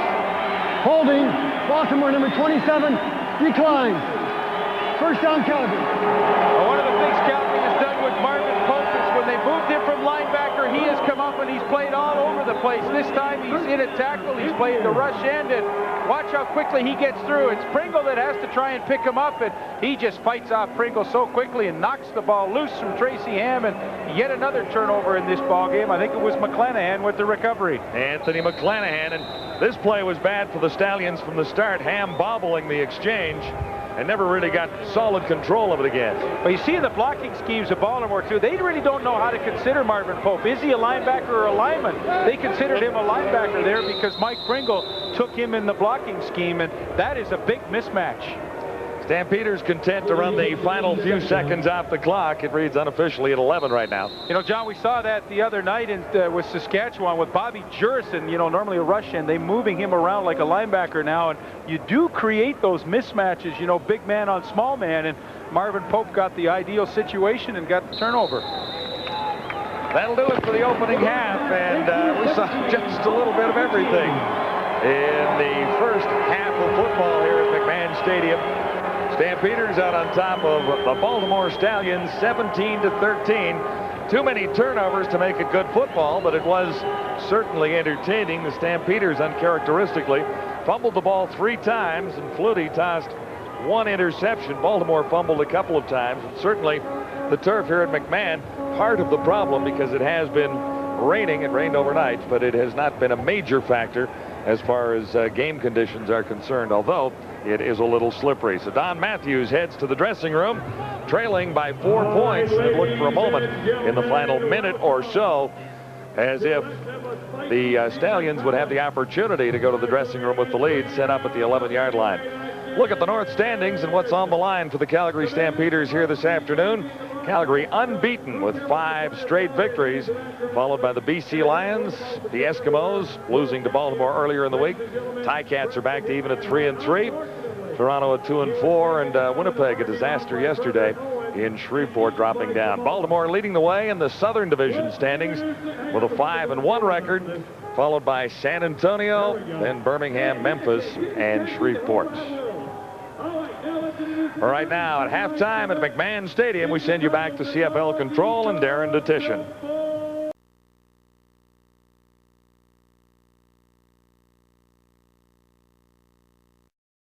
That matchup.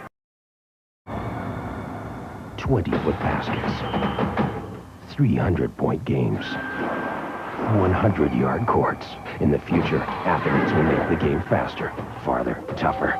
But today's athlete can choose new All-Sport. Fluid replacement, unsurpassed taste, 4 thirst-quenching flavors. All-Sport is a body quencher. So before it gets to this, new All-Sport, the game will never be the same. I use pressure-treated lumber, and I still have expensive water damage. Why? Even treated wood needs Thompson's Water Seal waterproofer. It penetrates to protect wood, brick, and concrete from water damage. Trust Thompson's products, Canadians' first choice in lasting protection. This deck is only 2 years old, but it looks like 10. Bring back your old deck with Thompson's new deck wash. In one application, your deck's natural beauty is renewed. Trust Thompson's products, Canadians' first choice in lasting protection. Tonight's event is brought to you in part by Trojan Condoms.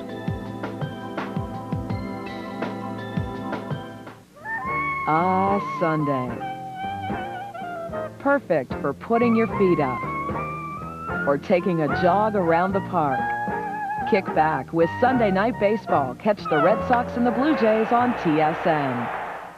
Looking for the inside scoop on Big League Baseball? Join Dan Shulman and Buck Martinez for the Major Leagues Today.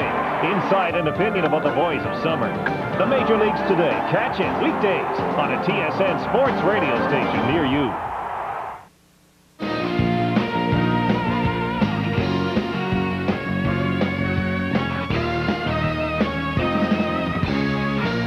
Welcome back to McDonald's Halftime. You're going to enjoy this next story. You know, the toughest thing for any pro athlete generally is not being able to compete because of injury. And when the injury is season ending, it can be even more frustrating. Some players will pull away from their teammates as not to distract them. Others try to lend a hand as best they can.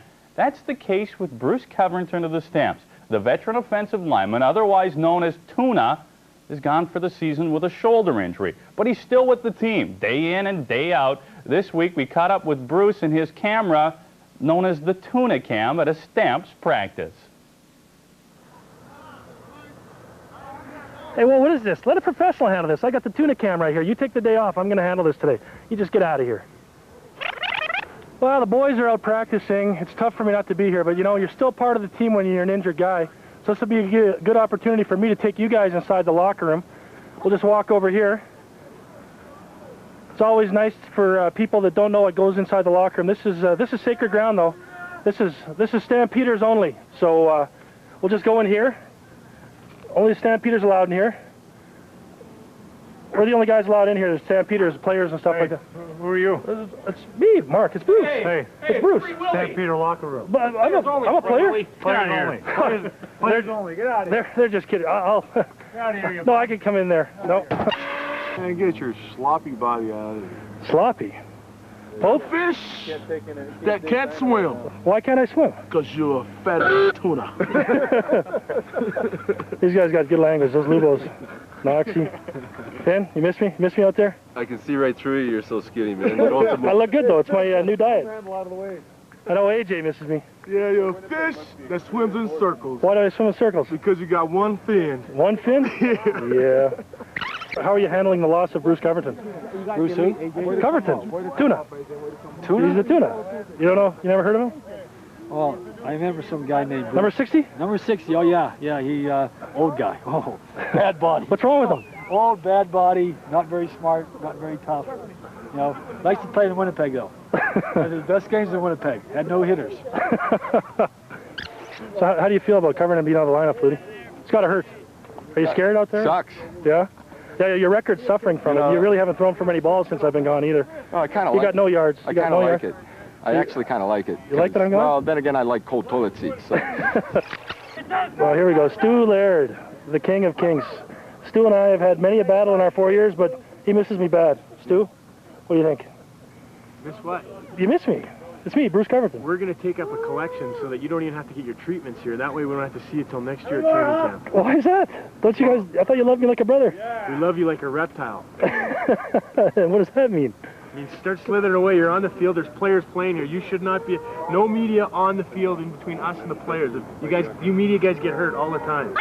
So what do you think of the Tuna? Well, he's probably the biggest wimp and the biggest whiner that we've ever had in my 30-year career. In fact, the guys are trying to take up a collection so he won't have his rehab done here. They're tired of his whining. Basically, that's it. That's hard holding that camera up there all day. Whose camera? TSN. Nice camera. We're going to take another break. When McDonald's Halftime continues, we will review the first half in our game story, and Leaf and John will give us their thoughts on what has transpired thus far. 17-13, stay tuned. Being a pilot, it's not just handling the stick controls, it's what goes on up here. I'd say I tend to be a detail sort of person. And in this business, if you don't pay attention to detail, you're dead. In this past year, we've done training for people from both the U.S. and Canada. Our Advantage 800 number gives us the opportunity to reach these people who are spread over North America. It gives us an instant credibility, and it puts us in with the major U.S. competitors, the big boys, if you want. McCain has tasty pizza snack. They call them pizza pockets. McCain! Pizza pockets. The great pizza taste to keep you coming back. McCain! Pizza pockets. Pizza perfection in a crust that's baked, not fried. So there's no leaks, no mess. Just taste. All taste and nothing but McCain! Pizza pockets. No leaks, no mess. Just pizza perfection. The Canadian Football League 1995 Facts, Figures, and Records book. It's your source for the landmark play, the vital stats, the award-winning players, the complete rules, and the outstanding performances, all the way to the Grey Cup. To order your copy, call 1-800-667-1251. CFL Legends, brought to you by McDonald's. He was one of the most dominant linebackers to ever play in the CFL. More on Wayne Harris in a moment. Class, this is called abstract art, which means everyone sees something different. John, what do you see? I see McDonald's Taste of the Month coaxing me to the Golden Arches. It's the McBacon Deluxe with 2 all-beef patties, lettuce, processed cheese, tomato, and the savory taste of bacon. But it's only for a limited time, so I should hurry. Anyone see anything different? No. That's what it is, all right. Let's eat. Have you had your break today? Wayne Harris played his entire career with the Calgary Stampeders and was the Western Conference's all-star middle linebacker 11 straight seasons. 8 of those years, Harris was named All-Canadian. He played in 3 Grey Cup games and was voted MVP of the 1971 Grey Cup. You can see more on Harris and other CFL legends at the Canadian Football Hall of Fame in Hamilton.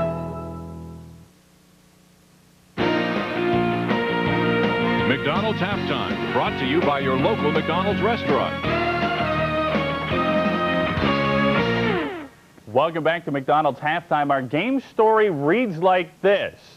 The Stamps with 4 turnovers in the contest. They could be running away with it, but then again, the Stallions haven't played that bad. 13 points off the Stamps turnovers. Stewart with the injured elbow. Floaty, 215 yards. Let's go to Leaf and John for their thoughts on what has transpired thus far. All right, Darren, and Lee Pedersen says that Flutie's going to throw for what, 300 yards in this second half? You know, I get the feeling he's so close in that first half, you know, 215. I think he could have a second half of 300 yards. But really, John, turnovers the story of that half. 4 by the Stampeders, 2 by Baltimore. And when you think that Flutie had an interception by Bacon down in the end zone that was called back because of a roughing penalty, could have been 5 turnovers. A little lucky in that department, but I think he's got things under control. Tracy Ham did not start the ball game, but he did come in late in the opening half, and we expect him to start the second half for Baltimore. Make really bad pictures of it, doesn't matter. 5 minutes, Eva. Okay, you ready? You look great. Couldn't do without you, Lee. Especially after... That's what I'm here for, huh? A few weeks ago, I was getting Eva ready for her close-up when I noticed something. Dandruff. So I told her about Head & Shoulders. The regular shampoos just rinse flakes away so they can come back. Head & Shoulders helps prevent flakes from even forming. You see the difference? Mark, you look beautiful. Head & Shoulders, because great hair can't have flakes. The national thing, Hamilton will be most important competition. It will be the last one before the Olympic Games in Atlanta in '96. The course is going to be very hard, so it's going to be very important to select the best climber for the Worlds and the Olympics. Any rider can be in the national team.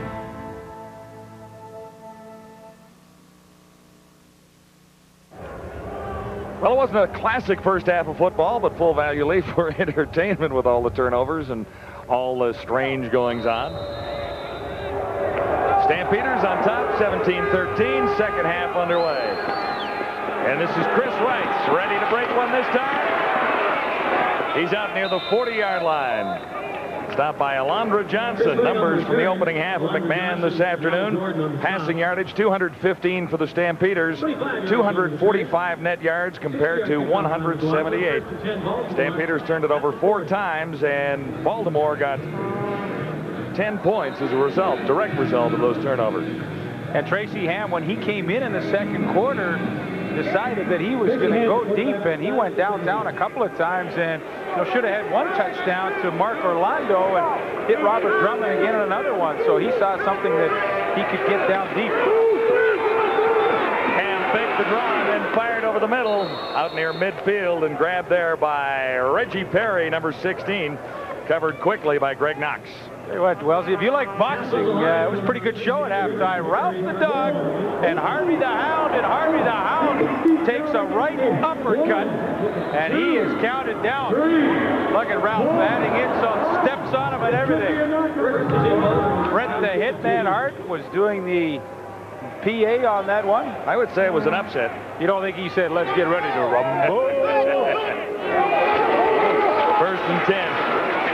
Mike Pringle. Johnson was there.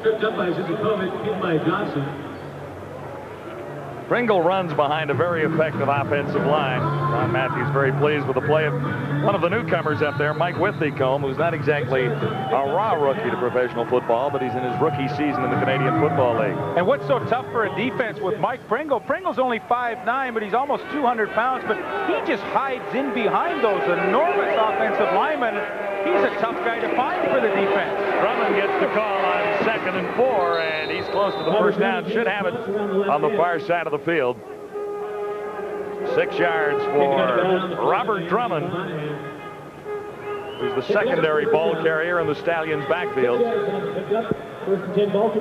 Mike Pringle, normally you think of him as the rushing running back, but watch Pringle right here come out and take on Anthony McClanahan, who's shown himself to be a pretty tough customer. Look how he gets the contact on McClanahan right there. Boom. Works him towards the sideline. That's a great lead block by a guy you don't count on to make great lead blocks. Stallions first down at the Stampeder 40. Ham has 3 receivers to the near side. Here comes the charge, and Ham gets away from McClanahan and scampers out of bounds. Matt Finley finally forcing him out, but Anthony McClanahan just about got to Tracy Ham a little bit earlier.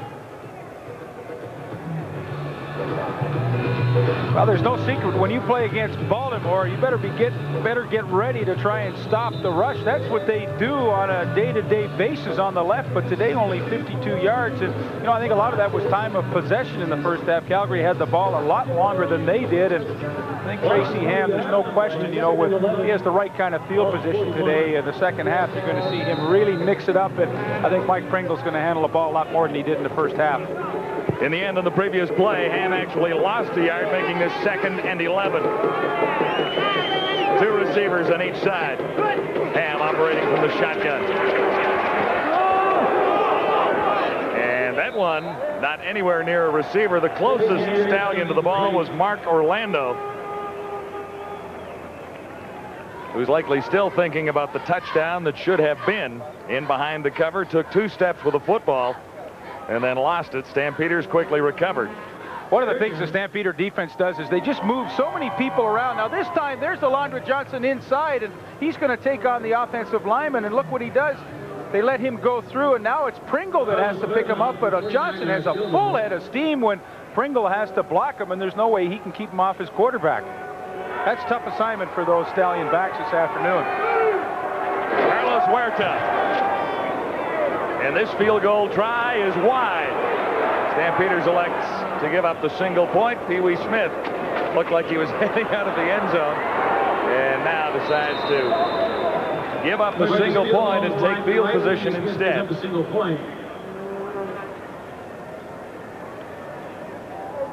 17-14, so it's down to a field goal separating these two teams.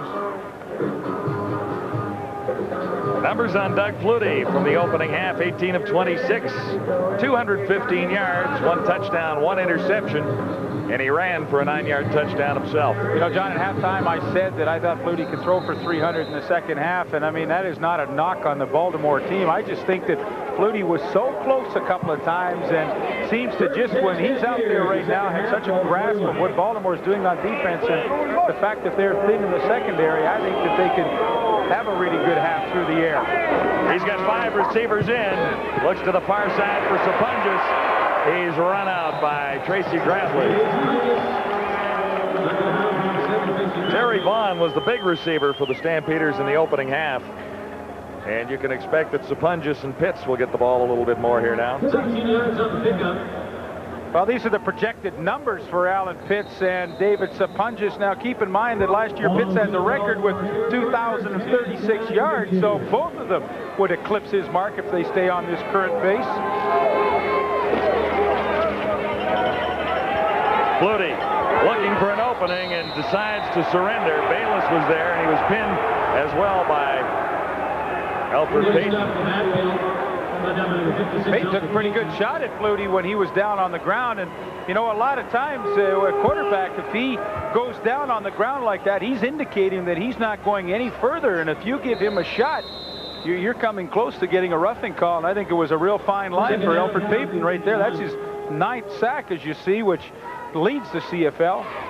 Boy, in 1993, he had 22 of them, where he was runner-up to Gerald Bayless, his teammate, now as league MVP on defense. And this play is whistled down. It was 2nd and 17 facing the Stampeders. Payton got an early start that time, it would appear. 17-14, Stampeders leading the Stallions. Now they're calling procedure against the Stampeders. A little confusion down there. It was Payton across the line, but the indication would be now that he was drawn across. Legal procedure. Calgary, number 88, 5-yard penalty. Still 2nd down. Well, that's what Alfred Payton saw all the way from across the field. But here's Vince Danielson, and, you know, you see his head. He's looking inside. So, you know, as a receiver, you don't even need to know the snap count. He's just anticipating and trying to get a jump, and, you know, a mistake by a young guy. So it'll be 2nd and a whole bunch for the Stampeders. 2nd and 22. 3 receivers to the far side. Flutie going for the first down, and Pee Wee Smith comes up with the ball. What a great catch by Pee Wee Smith in front of Kareem Bacon. Flutie got it all back in a hurry on 2nd and 22. And Smith slightly shaken up, but he sure made a great catch there, Lee. Well, what Doug Flutie is looking at, as soon as Pee Wee Smith clears the halfback coming inside, the ball is in the air, but so is Kareem Bacon. He's reading the same thing, and when Pee Wee Smith catches it, what a hit by Bacon. You'll see Pee Wee Smith, watch him. He's kind of bent in half right there and takes it in the ribs, but to his credit, what a spectacular catch he made. And also Bacon with a pretty good hit. Flutie took a little bit of a hit himself from Alfred Payton. In the second half, your Baltimore is just getting a little bit closer each time to Doug Flutie as he's letting the ball go. And Smith still being attended to down near the 40-yard line. He is up now, but we'll take a quick break anyway as Pee Wee says, "I'll be back."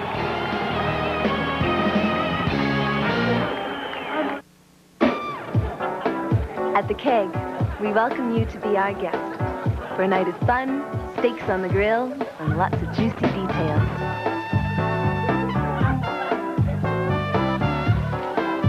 That's why people keep coming back to the Keg. Great steaks, good friends.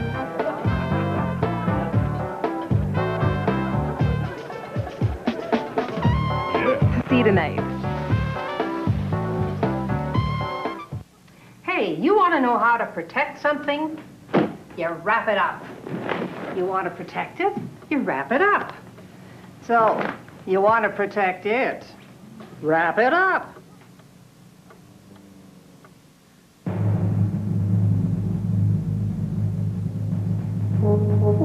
Let me win. If I cannot, let me be brave in the attempt. The oath of a true champion. The Summer Special Olympics, Monday on TSN. Pee Wee Smith, a 23-yard reception. He's up and okay on the sidelines. He'll be back in the ballgame. And the Stampeders needed all of that. It was 2nd and 22. See, John, now here's the picture we have of Pee Wee, the nice shot. Now look at it, he's got the headband on there. Now, He took an awful hit on the last one. See, the headband is gone. It's in the hand. Somebody jarred that thing loose, Kevin Bacon. There it is. He's holding his helmet right there with the head down. He's going to have to readjust that whole thing. There it is. And there's the hitman for the moment, Kareem Bacon. He's playing his first game, you know, just injured to Lester Smith the other day, and now he gets in, but, you know, he's going to be just back in the deep center field. He won't lock him up in coverage. He came up and made the nice hit. Stampeders 1st and 10 at the 41. Flutie got it away just in time for Sapunjas. He's halfway to a first down. Pretty interesting formation there. That was the same look that they've hit Terry Vaughn on the quick screen to the wide receiver. This time they just sneak Sapunjas inside from that formation on a screen. That's a different look. We haven't seen that one before. Stampeders lead it by 3 at 17-14. And the super slots have not been as involved as usual in the offense thus far, but wait for it, folks, they will be. 2nd and 5. Flutie has Pitts, and Pitts has a first down at the 20. Had to catch it a couple of times, but he has 16 yards. Well, that's the second super catch that Alan Pitts has made today. You know, Flutie lets this go, or even before he makes his break. See, his head hasn't even popped around when the ball's in the air, and all of a sudden he locates the ball so quickly. Look at that. The right hand goes back, and, well, you wonder why he sets records. It's because, you know, anything that's near him, he catches. First down, Stampeders. Flutie goes for the bundle. And couldn't catch up with Pitts that time. Charles Anthony was covering. So it'll be 2nd and 10, ball at the 20-yard line. Pretty nice drive to begin their third quarter for the Stampeders. Started on their own 41 and 6 plays now. They do have a 2nd and 10. Doug Flutie mixing it up nicely, and with Tony Stewart out of the ball game, you can expect to see a lot of passes, not a lot of runs. And that's pretty much what they did anyway in the first half. Elfrid Payton's got a sack in the second half, and he is getting closer and closer with each play. 2nd and 10, Stampeders at the Stallion 20. Flutie over the middle, Pitts couldn't hang on. No catch at the 5-yard line for Alan Pitts. So the Stampeders will settle for a field goal try from Mark McLaughlin. Well, here you get a look at what Kenny Watson has to deal with, 33. See the swim technique?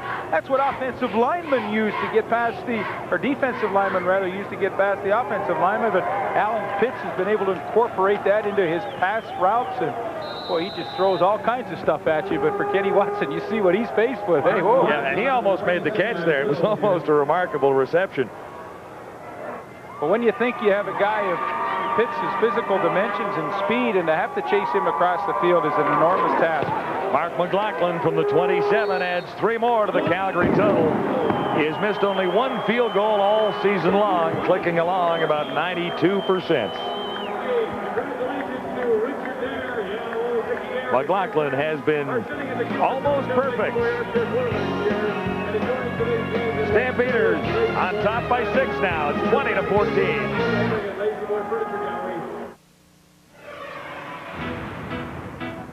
The Canadian Football League 1995 Facts, Figures, and Records Book. It's your source for the landmark play, the vital stats, the award-winning players, the complete rules, and the outstanding performances, all the way to the Grey Cup. To order your copy, call 1-800-667-1251. We're in a garbage crisis. One reason McCain chose to pack their juices in these aseptic boxes rather than non-refillable glass bottles. 1 liter aseptic packages use 88% less material than non-refillable glass, generate 85% less solid waste, consume 62% less energy. Plus, it would take 30 trucks to ship 1 million empty 1 liter glass bottles to their factories and just 2 to ship the equivalent in aseptic packaging. McCain made their choice for the environment. Welcome back to CFL Control. Following tonight's football game, we will have Sports Desk for you. Then at 8 o'clock Eastern Time, it is the Toronto Blue Jays and the Boston Red Sox. The Sox have won 3 straight. Zane Smith has won 3 straight. We'll see how the Jays do. Let's go back to McMahon Stadium. And here it's a battle of the 2 best teams in the Canadian Football League, the Baltimore Stallions and the Calgary Stampeders. Both have 5-game winning streaks on the line. Alan Pitts with a spectacular catch on that last series. The one-hander, hardly even saw the ball when it was all over him and stuck a hand out and made a spectacular catch. Stampeders with 6 defensive backs in for this sequence as Tracy Ham unloads out of the backfield. And Chris Rice can't get anywhere, then lost the ball. I think the whistle might have gone. Or are they ruling it a fumble? No fumble. He was down. Greg Frears had gone. Greg Frears is getting a little playing time now. They put a nickel situation in, extra defensive back, and boy, did he ever get out there in a hurry to make the play on Pringle.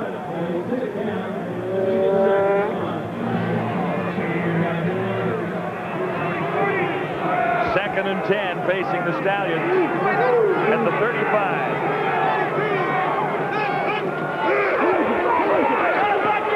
Tracy Ham with time. Now he buys a little more.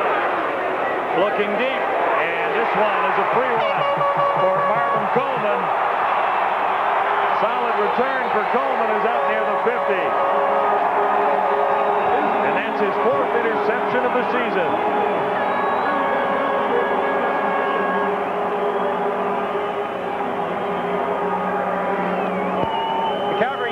Really gave Tracy Ham a different look here, only rushing 3 people, dropping 9 off in coverage with an extra defensive back as well, and there just wasn't anybody open, and this is a situation where Tracy Ham, as a 9-year veteran, has to throw the ball where nobody is. Nobody's going to get it, but he just throws the easy pick, and watch what happens with Will Johnson afterwards.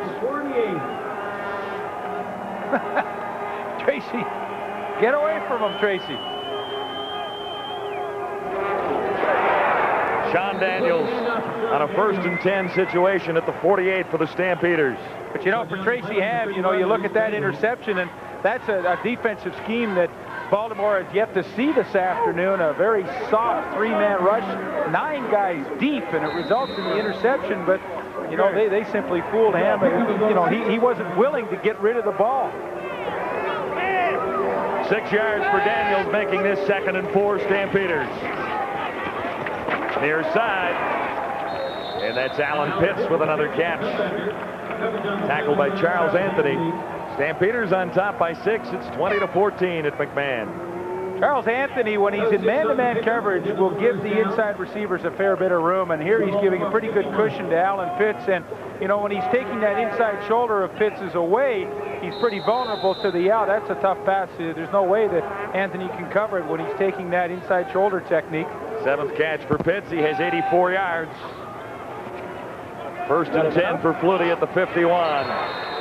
And that's Dave Sapunjas in front of Maurice Gravely, who's the cousin of Tracy Gravely, a second cousin of Tracy Gravely. And this is a pretty funny story. I mean, the first time they ever met was at training camp this year. You're kidding. No, I'm not. Hey, cuz. That's right. I heard about you. I've heard about you. Nice to meet you. Welcome to the team. 2nd and 5. 5 receivers in for Flutie. Almost picked off by Watson, number 33. Intended for Alan Pitts. Watson spent a little time in a Stampeder uniform playing for this guy, Wally Buono. He's a very physical player, Kenny Watson. He's 6'2" and 200 pounds, big for an inside halfback. And you saw they just had a feeling that Pitts was going to the outside, snuck underneath, and almost had the interception. One of his great attributes is that physical strength, and you know, he can go and challenge receivers as they come off the line of scrimmage. Tony Martino is in, standing at his own 50. 1 man deep, that's Chris Rice for the Stallions. We've been waiting for him to break one. Big fumble. Martino doesn't give him the opportunity as he angles it out near the 14-yard line. Stallions will be 1st and 10 when we return to McMahon Stadium on CFL Live. We have the gamut of bicycles, from children's bicycle right up to a mountain bike to a racing bike. Our product obviously makes it special. We have a dynamite product. I use the Advantage account codes to be cost efficient. With Advantage, I get one invoice per month. It's broken down exactly the way I want it, by territory, across Canada, by rep. The Advantage codes make my life very easy. I mean, it makes it easier for my budget. Being cost conscious is very important to every business in this day and age. Tonight's event is brought to you in part by Trojan Condoms. Ah, Sunday. Perfect for putting your feet up or taking a jog around the park. Kick back with Sunday Night Baseball. Catch the Red Sox and the Blue Jays on TSN. How do you approach a 412-yard dog leg to the left, water on the right, traps front and center, par 3 hole? Point and shoot for the championship. The PGA Championship. First and final round begins Thursday. TSN.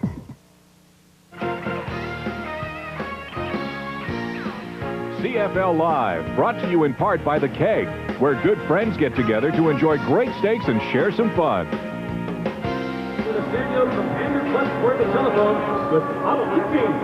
Stallions have a 1st and 10 beginning back at the 14-yard line. Last 4 possessions have been a bit of a disaster. A couple of fumbles, an interception, and then a missed field goal. 4:54 remaining third quarter as Tracy Ham tries to get his team back into the lead. They trail by 6. 5 receivers set for the Stallions. This is Pringle. And he ran into Alondra Johnson, number 51. McClanahan was in the neighborhood as well, number 41. He's made an impact this afternoon. Yeah, he's been a solid linebacker. You know, often when you have a new guy come on your defense, he brings some enthusiasm to a group that, you know, not that you get stale, but McClanahan has just been flying around in the football today, and I don't think that doesn't rub off on the older veteran guys and crank them up a little bit too. McClanahan is out. Frears is in. 6 defensive backs for the Stampeders. 2nd and 6 for the Stallions. Ham shotgun. Over the middle on target. It'll be a first down to Reggie Perry, number 16. Stopped by Gerald Vaughn, number 38. Reggie Perry started 2 years as a quarterback at Southern Cal, moved to free safety for a while, and made it as a pro the first time around as a slot back. He's also played a little running back. Enthusiastic guy with 9 catches so far this season and a couple for touchdowns. Pretty handy guy. A very versatile player when he was at Southern Cal. 21 yards in the previous play. This is Pringle again. Tough guy to bring down. He's a tenacious runner. Great skills and tenacity for Mike Pringle as he leads the CFL in rushing. Anthony McClanahan on the tackle again. You know, when you're playing front 4 for Calgary and you know you've got such strong linebackers, you can do what Kenny Walker did right there. He takes on the guard in the backfield, stuffs the play. Now, he sells himself out because he knows he's going to get help in behind him. And, you know, once you foul up the blocking scheme, then you get the support from your linebackers. And, you know, against the run, that's what Calgary's front 4 likes to do. This is 2nd and 5. And that one appeared to be tipped. Robert Drummond was the intended receiver. He was already down on the ground by the time the ball arrived in his vicinity. So Tracy Ham does get a couple of first downs, but it's another punting situation for Josh Miller and the Baltimore Stallions. Stamps were really anxious to get number 41 into the lineup today, Anthony McClanahan. Well, he certainly hasn't disappointed. I mean, he came hard again on that play to get the pressure.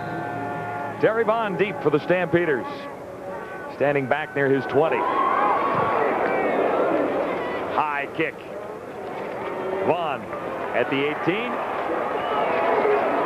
Stutter stepped his way out near the 30-yard line. Well, there's Anthony McClanahan, and he really has been a story. You know, we've telestrated him a couple of times today, but hey, it's that enthusiasm. He's got speed and strength, and, you know, here he comes again at the top, and it's a bit of a dilemma for the Baltimore offense. They have decided that running backs are going to have to pick up the blitzing linebackers, but that time they make a bit of a mistake and comes free and Tracy Ham's taking some pretty good shots from the Calgary front seven. I'm outside, man. Will, I can't. Will, I'm outside. Stampeders first and 10 at the 29. Flutie has Sapunjas out near the 35. 6 yards for Sapunjas. That's the sponge pattern, and what he does is just go down and read the defense, and he can either go inside or outside. When he's a number 3 in that 5-back, the third receiver in, he's just reading the linebacker, and whatever the linebacker does is wrong, because wherever he is, Sponge goes opposite, and Flutie with that kind of time can pick him up, and they work so well together and seem to very rarely ever make a mistake on that play. 5th catch for Sapunjas. He has 44 yards. Flutie facing 2nd and 4, and there's catch number 6. For David Sapunjas. Gravely, number 7, over to make the tackle. Also in the area, number 33, Ken Watson. And there's a lot of pressure. We talked about Tracy Gravely today and what he would have to do covering Sapunjas, and when Sponge gets that inside position, I mean, there's no way you can stop this, because now, boom, the ball's in the air, and Gravely just has no time to close the gap. But, you know, it's just a simple 8-yard pattern, but very effective, and it keeps drives going. Enough for the first down. Low snap.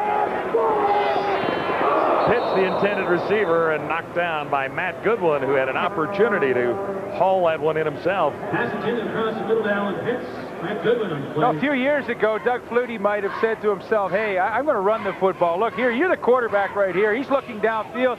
He's got a lot of room to run, but, you know, rather than do that now, he's got guys like Pitts and Sapunjas to catch the ball so well, and instead of even thinking about running, he's still trying to get the ball in there to him. 2nd and 10. Stampeders at their own 44.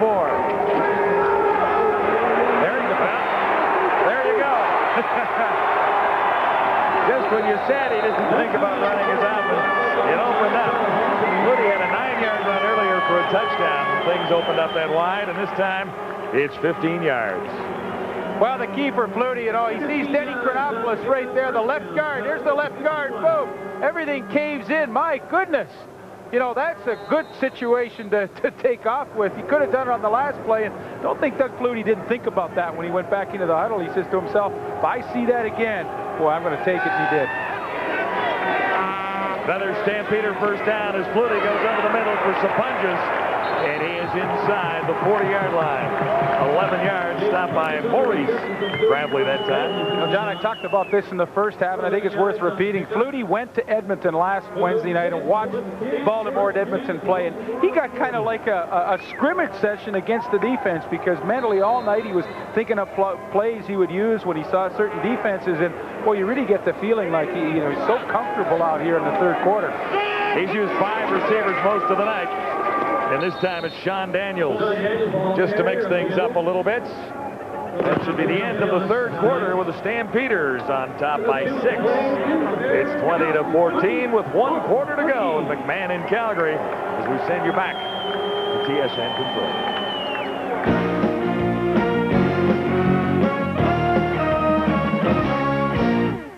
Welcome back to CFL Control. It was a great day today for Donovan Bailey at the the World Track and Field Championships, I should say, in Sweden. Just last week, Bailey set a new record at the Canadian Track and Field Championships. Today at the Worlds, he would get off to a rather slow start. Fellow Canadian, Bruni Surin, he had a great start, but Bailey would make his move in lane 5. He finishes with a time of 9.97, followed by Bruni Surin. Here's another look now at the finish. Bailey on the left of your screen, Surin on the right. They finished 1-2. A great race for both gentlemen. They congratulate each other, and a proud day for all Canadians. Donovan Bailey accepts the gold medal. Bruni Surin accepts the silver at that World Track and Field Championships in Sweden. Truly was a remarkable race for both gentlemen today. Once again, a time of 9.97. As I mentioned last week at the Canadians, Bailey set a new Canadian record, 9.91, and he grabs the gold today. It's time now to head back to McMahon Stadium. We've got some fast guys there as well. A pretty good football game for the Calgary Stampeders. So far, so good for the Stampeders. That's not one of the fast guys here at McMahon Stadium, but a pretty good offensive tackle. Bruce Covington, who's out for the season, and the Stampeders have missed him. Yeah, he's got the right shoulder. I mean, you can see it in the brace, and he of course, will not be back this year. But Bruce Beaton's done a pretty good job today on Alfred Payton and O.J. Brigance when he's been coming as the rush end. 2nd and 8 facing the Stampeders now, and the Stallions really haven't been able to get a whole bunch of heat on Flutie so far. They've been very reluctant in this game to blitz Doug Flutie and put their defensive backs in some vulnerable positions. They've really relied on just that front four to get any kind of pass rush on Flutie and go for maximum coverage downfield and not try and get some bad matchups. And they've really kept away from Stampeders. Haven't had many big plays on offense. They've just been able to pick away a little bit at a time. Well, the Stallions come here on 2nd and long. It is 2nd and 8.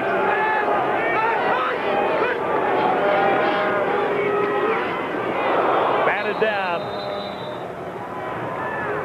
Grant Carter got a bit on that one. Number 54. Numbers through 3 quarters, 312 passing yards for the Stampeders. Net yardage, 358. It could be a little different if Calgary hadn't turned it over 4 times. The Stallions have turned it over 3.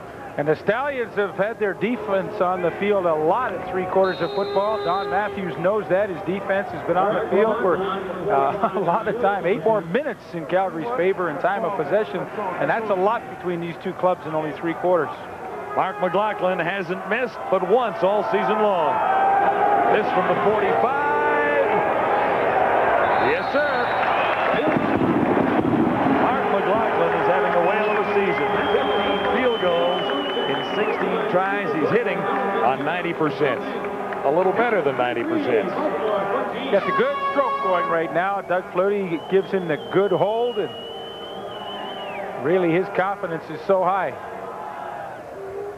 We're busy this week. We'll pick up with the Eskimos and the Argonauts at Skydome on Wednesday nights for a 4:30 Pacific time kickoff, 7:30 Eastern.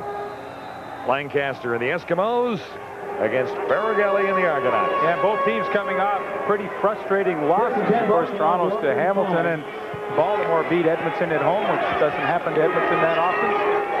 Stampeders have 6 defensive backs in. Looking at Tracy Ham now, who has trouble spotting a receiver. Markers are down as the catch is made by Chris Armstrong. And Ham is down again. Initial indication is holding against the Stallions. Well, Tracy Ham asked his offensive line to block for a long time. Holding, Baltimore, number 68, 10-yard penalty, first down repeated. Shar Perdanish, the outstanding lineman in the CFL in 1994, caught that time. Playing on a bit of a bum ankle today. There's Perdanish on the left side of your screen, and we'll see exactly what happens. He's working on Marvin Pope. You see Pope, I mean, he's a linebacker, but he's got the strength of a defensive lineman, and Perdanish gets called. Tracy Ham asked him to block an enormously long time.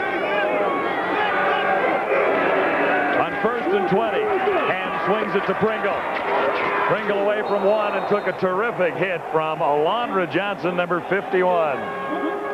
He's quick, number 51. And Pringle paid the price there. Well, he's had a lot of practice in his career, well over 500 tackles for Alondra Johnson. And watch, Pringle thinks he's off to the races, and all of a sudden from the side, he gets one right in the ear hole from A.J. Johnson. My, oh my, that's some hit. Pringle did pick up 12 yards, but it's still 2nd and 8 at the 37 for the Stallions. Ham got rid of it more quickly this time. Intending it for number 81, Chris Armstrong, but Kenny Walker, number 99, got a big hand on it. This is one of the ways Calgary really tries to fool the offense. You know, Kenny Walker's a defensive tackle. I mean, here he is lined up right here, but all of a sudden, he goes back as a linebacker in pass coverage, and my goodness, it's so tough for a quarterback to read coverages at the best of the times. I mean, here he's totally fooled, and Walker gets the knockdown. Is that any good?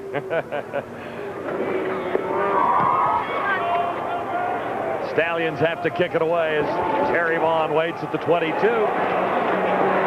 Tries the near side, and there's a marker down in a hurry. 5-yard return, 51-yard kick. We'll take a break on CFL Live. Nicely into the 4th quarter with the Stamps on top, 23-14. We're in a garbage crisis.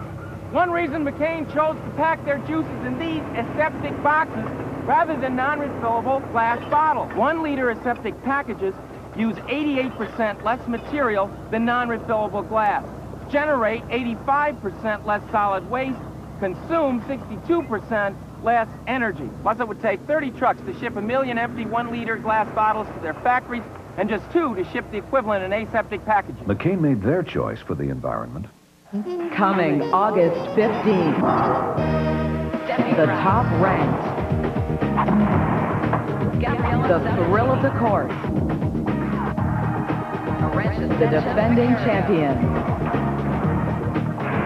the return of the tour. Tennis, anyone? The De Maurier Limited Open. Coverage begins Tuesday, August 15th. TSN. Welcome back to CFL Control. Make sure you stay tuned to TSN. Following the football game, we will have Sports Desk with Rod Smith. He'll have all the highlights and scores, the World Track and Field Championship, the Expos, and more. Let's go back to McMahon Stadium as we join up with John and Lee. All right, it's Doug Flutie's ball game so far. 6th in all-time CFL passing, over 29,000 yards. Coming into the game, 417 short of the Stampeders' all-time career passing record, so he's closing in on that. Not bad for 5 away. Not bad for 5 years of work. 5 and a bit. 9-6-7-7, lucky number. Stamps on top at 23-14, 12:48 to play. Flutie has the football back. Stampeders will start deep in their own zone this time, beginning at the 18. 4 receivers to the far side of the field.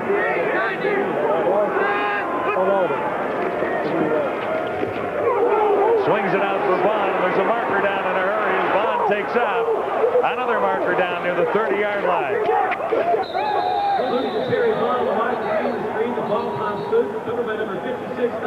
I think this is definitely going to be Baltimore ball. Calgary was going to be called for holding at the point of attack on Sapunjas, I'm sure.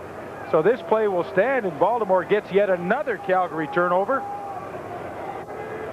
Bayless indicating it is a Calgary ball. Holding. Calgary number 25, decline. First down, Baltimore. That's the 4th fumble of the ball game by the Calgary Stampeders, and there's 1 interception there, too.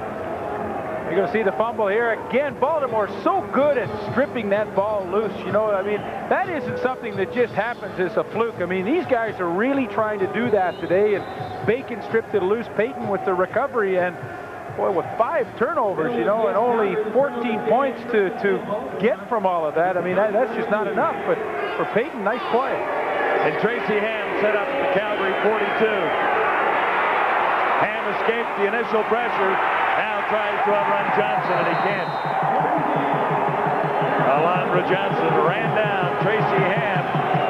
These two have had a pretty good history. When Ham was up in Edmonton, Johnson chased him all over the ballpark, here and in Commonwealth Stadium.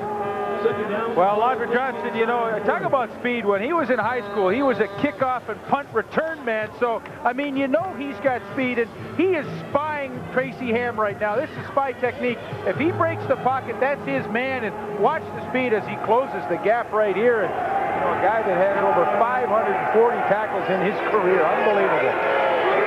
2nd and 9. Ham didn't get it away. Stu Laird, number 75.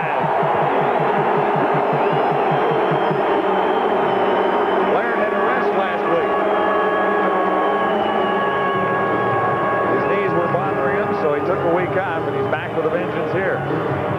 Stu Laird, they're coming with a little extra pressure. Here's Stu Laird right there, and he just hand fights his way through it. You know, Tracy Ham knows the blitz is coming. He's looking. He wants to go for the home run right there, but he just doesn't have enough time. And, well, you really get the feeling Baltimore only on a short 3-day period to get ready for this game. Calgary has thrown a lot of different looks and junk at Baltimore, and on some occasions they haven't been able to handle it. Big kick by Josh Miller. And it goes right through the end zone. Right into the end zone. No yards called.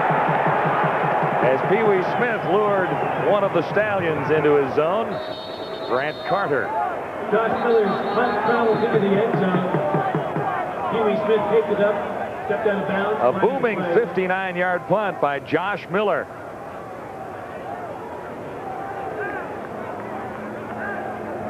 Big part of the Stallion success has been field position by, acquired by, or set up by special teams, I should say. And Miller has been punting the lights No out. yards. Baltimore number 23 declined. 1 point. Norris Thomas was in the area, but they give up a single point regardless. Penalty is declined. 23-15, now an 8-point ball game.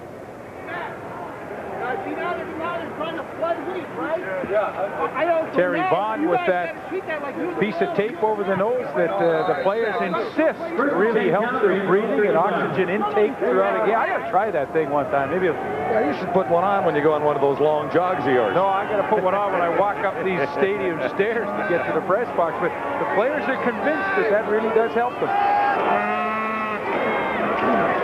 Flutie for Pee Wee Smith. He's got it across midfield.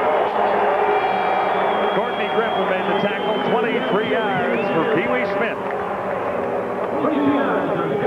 Well, Pee Wee Smith working on Courtney Griffin, and here is the matchup right here. And watch as he goes downfield. Doug Flutie throws this ball behind Pee Wee Smith on purpose because he knows Pee Wee's looking at it all the way and can adjust to it. You see, Griffin, he can never get his head popped around and try and find the football. So that's the throw that Doug Flutie throws short on purpose. Stampeders are quickly across midfield at the Stallions 53. Alan Pitts, did he hang on? No. Tried to tuck it in, and it went between his knees. Yeah, Matt Goodwin saying to him right there, if you'd have caught that, I'd have ripped you. You knew I was coming. That's why you didn't want to catch it. You know, that's some of the verbal intimidation that'll go on throughout a game and try and take Alan Pitts out of his game. I don't think it'll work, but for Matt Goodwin, I think you try anything at this point in time to settle the Calgary receiving corps. Pitts will be over 100 before the day is done. He's at 84. He's only done it 36 times in his career. 2nd and 10. Flutie with time. Pitts. You know, after dropping what looked like an easy toss, he makes the tough one. And he's saying to Matt Goodwin right there, hey, where were you? I thought you were going to be close to me. Watch this. Doug Flutie's just reading the linebacker Goodwin. When he doesn't get outside, he just throws it into the hole, and he expects Pitts to work his body back into it and make the spectacular catch. But that's Flutie throwing to a spot, knowing that eventually his receiver will get there. Told you he'd be over 100, 19 yards there. It opens up for Flutie. Took a pretty good hit on the left thigh. He's up in a hurry, though. That's Matt Goodwin again. All of a sudden, in 3 plays, he's been involved in all 3 of them. And I don't think he didn't really want to give Flutie an extra good shot there. And in fact, I think he hurt himself when he made that play. Yeah, he hurt his arm. Alan Pitts, 8 receptions, 103 yards here this afternoon. Look to the left side of your screen. You'll see 39 Matt Goodwin throw out that arm and elbow right into the thigh of Doug Flutie. Well, oftentimes you can get what they call a burner, you know, one of those sting jobs right up in through the shoulder, and just need a minute or so to shake it off, and I think that's what's happened to Goodwin. He'll take his 30 seconds to do just that, and we'll return to the CFL Live at McMahon Stadium. McCain has a tasty pizza snack. They call it Pizza Pocket. McCain! Pizza Pocket. The great pizza taste to keep you coming back. McCain! Pizza Pocket. Pizza perfection in a crust that's baked, not fried. So there's no leaks, no mess. Just taste. All taste and nothing but McCain! Pizza Pocket. No leaks, no mess. Just pizza perfection.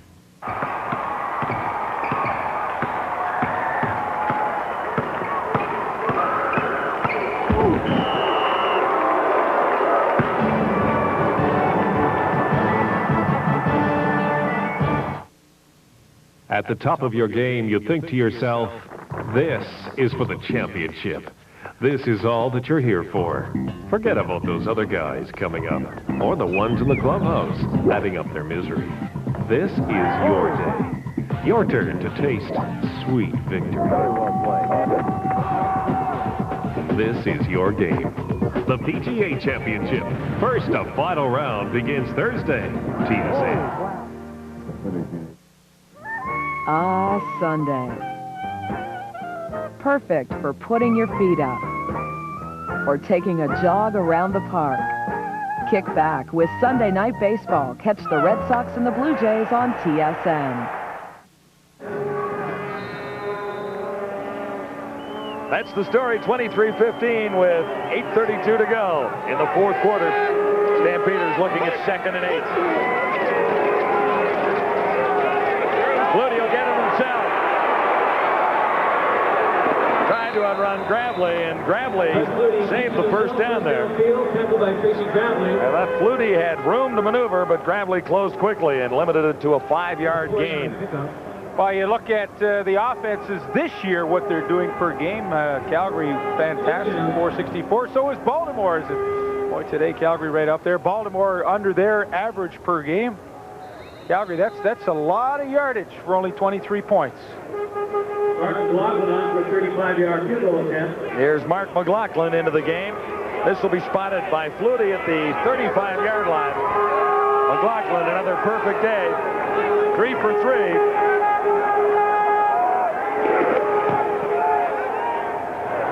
He's 4 for 4.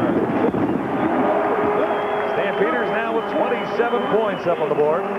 23 points up on the board.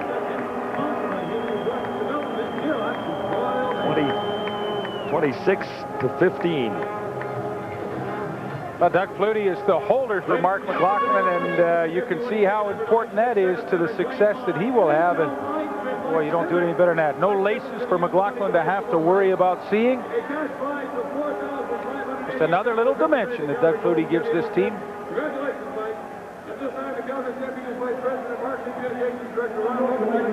Stallions beginning at the 35.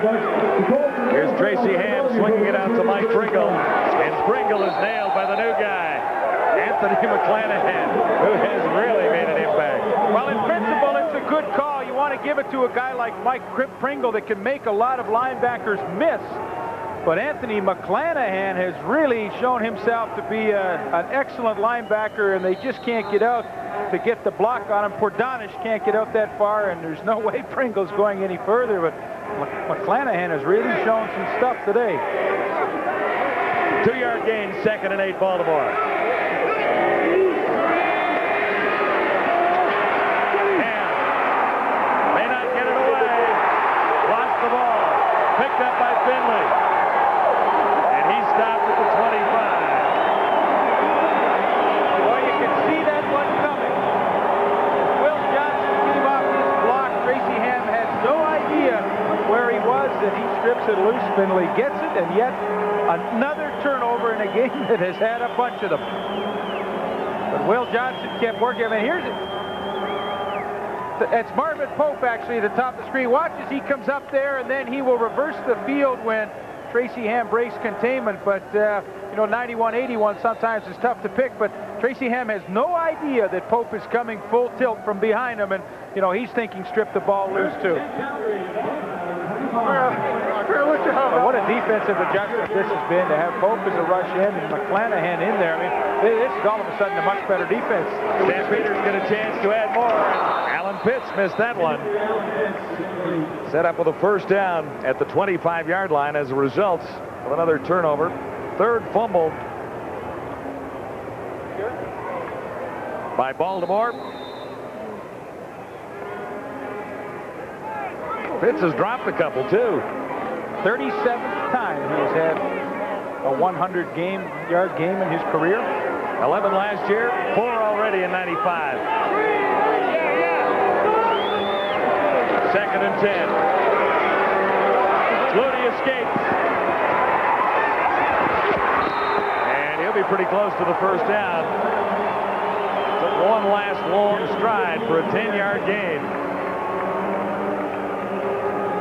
Flutie got on 30 of 44 so far this afternoon in the passing department.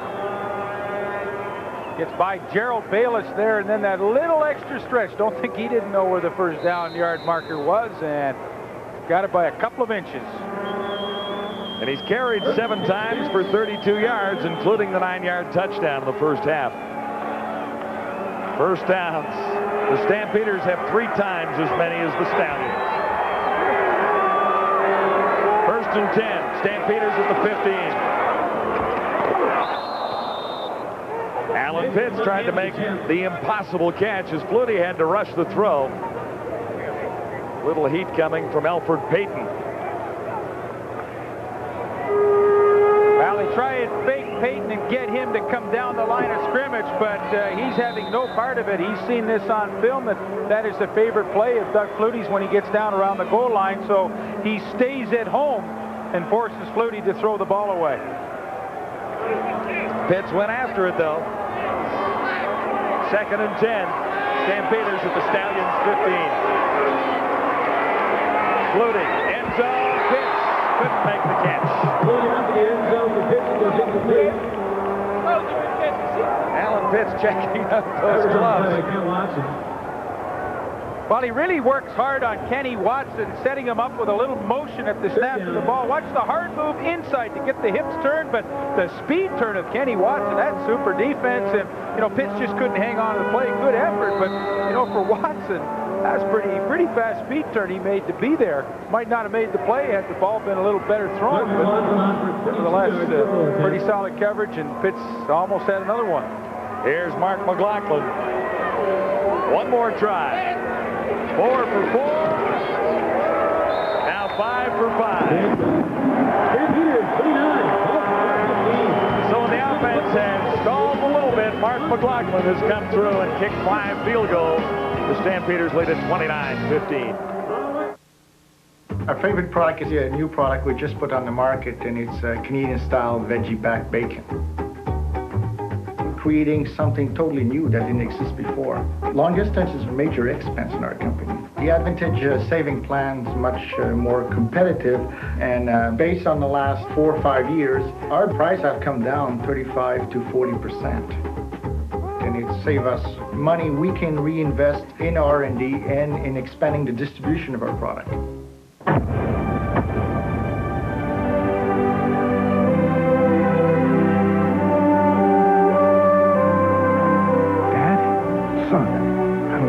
Dad, it's been a long trip, son.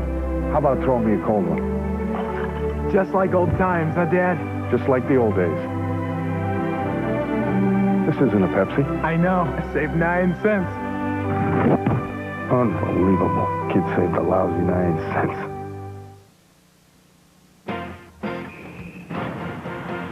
Our next game is next Wednesday. The Edmonton Eskimos come to Sky Dome.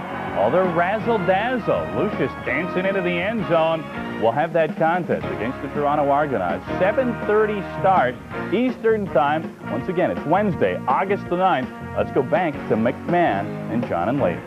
Where Don Matthews tries to rally his Baltimore Stallions, trailing 29-15. The Calgary Stampeders with 4:59 to go. There's still time. Wally Buono and the Stampeders looking for their 27th straight victory on home turf. Well, what Baltimore really needs, obviously, is a score in this possession to get back in this one and keep the ball away from Calgary. Calgary done a pretty good job in the second half of working the clock. This is Chris Rice. We've been waiting all afternoon. And that time, Kevin Allen, number 9.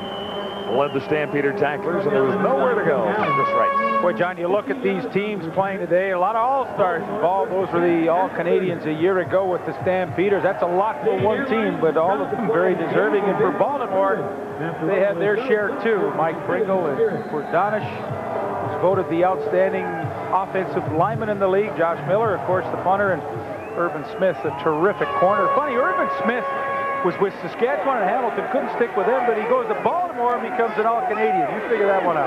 Sometimes it's difficult. Tracy Ham on 1st and 10, far side, and way out of bounds. Intended that for Robert Clark, number 86. It's a pretty interesting matchup here with Shar Fordanish, who's hobbled a little bit by an ankle injury, and here's Marvin Pope coming from the outside. See how Fordanish keeps those feet working all the time? Good inside position and makes the contact, but boy, for an offensive lineman, the key to just keep those feet moving, keep it underneath you, and use those hands is just to keep that defensive lineman off you. 2nd and 10, Stallions. From the 30, Tracy Ham really needs a first down here. Robert Drummond made the catch. He'll be short of the first down. Well, John, when we looked at this game, what would the game story be? And we felt that, you know, Baltimore had to establish Mike Pringle on the ground, and they just haven't been able to do that. Only 35 yards for him. And, of course, we knew Calgary throw the ball, and Fitz and Terry Vaughn both with 100-yard afternoons. And just a normal day for Doug Flutie, 377. The game story, I think, you know, when Baltimore doesn't get Mike Pringle really involved in the game, it becomes tough, because this isn't a team that can beat you throwing the ball 40 times a game. Stampeders have really controlled them quite well. Here's Miller's kick coming down to Vaughn, and it chases him all the way back to the 15. Nowhere to go after that for Terry Vaughn. 60-yard punt by Josh Miller. Mark Orlando led the Stallion tacklers. Numbers on Flutie, 30 of 47. 1 touchdown, 1 interception. That's the difference between these two teams. I mean, with 47 passes, yeah, I mean, Calgary can do that in win games because that's the structure of their offense. But for a Baltimore team, when you don't have that running game and have to rely strictly on, you know, Sean Jones and Tracy Ham to win it with their arms, I mean, they're good throwers, but that's just not their style. Stallions have really won the kicking battle. Josh Miller nailed that 55 yards. Look where the Stampeders begin, back at the 20. But Flutie has been able to move the ball team. Here again, Sapunjas. And he fights for extra yards. Narrowing in on a first down. He'll be a little bit short. John, you look at the quarterbacks today, Tracy Ham and Doug Flutie chasing some records as they race to the top of all-time TD passers. With Doug Flutie's one today, he moves just slightly ahead of Tracy Ham. And Tracy Ham, keep in mind, did it in 9 years. Doug Flutie only in his 5th season, but they have a long way to go to catch the legend in Edmonton, Ronnie Lancaster. How many years did it take the legend to get there? Was it I don't know. 23 or 25? That was his number, 23. I don't know if it was 23 years. Stamps on top of the Stallions with 3 minutes to go. This is CFL Live. 20-foot baskets, 300-point games, 100-yard courts. In the future, athletes will make the game faster, farther, tougher. But today's athlete can choose new All-Sport. Fluid replacement, unsurpassed taste, 4 thirst-quenching flavors. All-Sport is a body quencher. So before it gets to this, new All-Sport, the game will never be the same.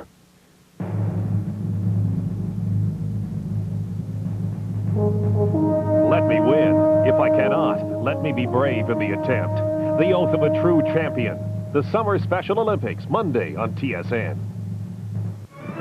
Top riders and their mounts take on the physical and mental obstacles of one of the most challenging courses on the Canadian equestrian circuit. Don't miss the power, the glory of the Bell Sigma Power Derby, Monday on TSN.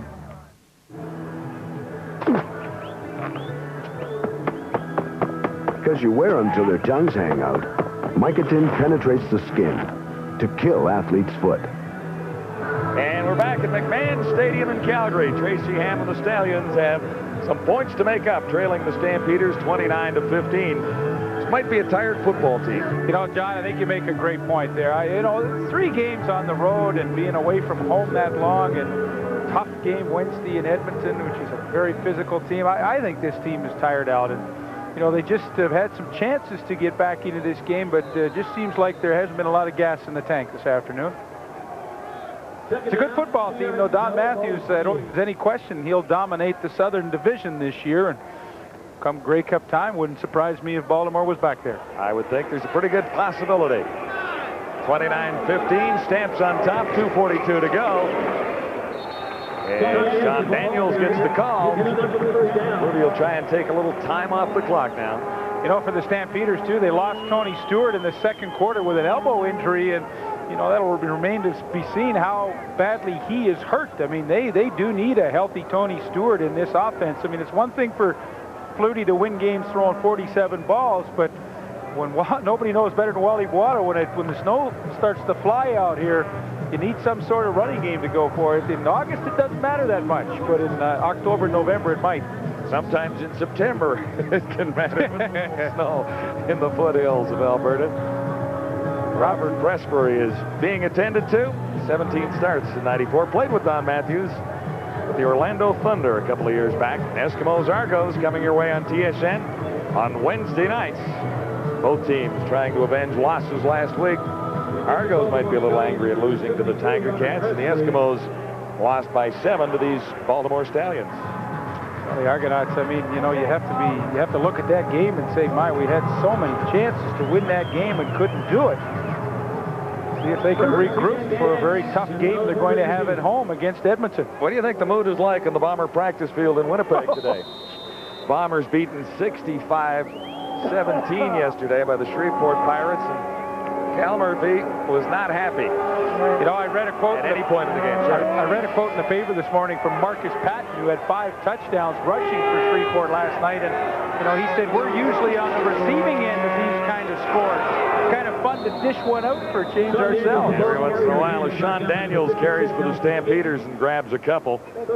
Anyway, not to rub it in for Bomber fans, but that was the worst loss in franchise history. It's 65-17. Well, it was a funny game. Gerald Alphen dropped a sure touchdown early, and then it was all downhill. 2:09 to go, fourth quarter. Stampeders on top here at 29-15.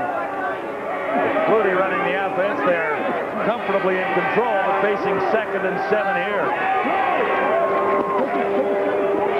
And Flutie goes to Sapunjas for a big first down. He's up across the 55 and stopped by Gravely and Kareem Bacon. Once again for David Sapunjas, it's all positioning when he is the 3rd receiver in. Here he is right here, and I mean, he knows he wants to get over in this territory, so he takes him straight up, and once he gets the inside position, I mean, it's over because the ball is going to be in the air. You see, Gravely just can't make up the distance. That's too much field to have to chase the slot back across, and pretty easy completion for Doug Flutie. 9th catch of the day for 93 yards total for Sapunjas. Daniels met right in the backfield by Gerald Bayless. Something Gerald Bayless is pretty good at is tackles in the backfield for losses. 1993, when he was a defensive player of the year, he had 18 of them, and that's huge for a defensive tackle. First one he's had today in the backfield. Now a minute 26 to go with the Stampeders on top, 29-15. A long way for the Stallions to come back as Flutie continues to move the Calgary football team. Facing 2nd and 12 here. There was early movement, and now the flags are down. Daniels again, the ball carrier. Sean Daniels one more time with 1:06 on the clock.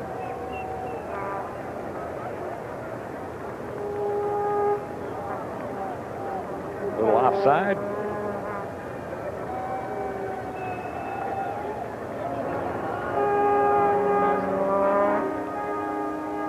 We await the call. Offside, Baltimore, number 69. 5-yard penalty. 2nd down, repeated. That's Robert Davis, number 69. Don Matthews put together a 5-game winning streak. Apparently it's about to end here this afternoon because of this guy. Yeah, that's what his numbers project out to this year. Now, that still wouldn't be his best year ever. 1991, he had over 6,600 yards, so it had the 2nd best year, but he's had some good ones, hasn't he? Amazing numbers. He's at it again. He goes one-on-one that time with Alfred Payton. Payton really won the battle as Flutie just surrendered there. He'll give up the football now with a minute on the clock. The Stampeders comfortably in the lead, heading to their 6th victory of 1995.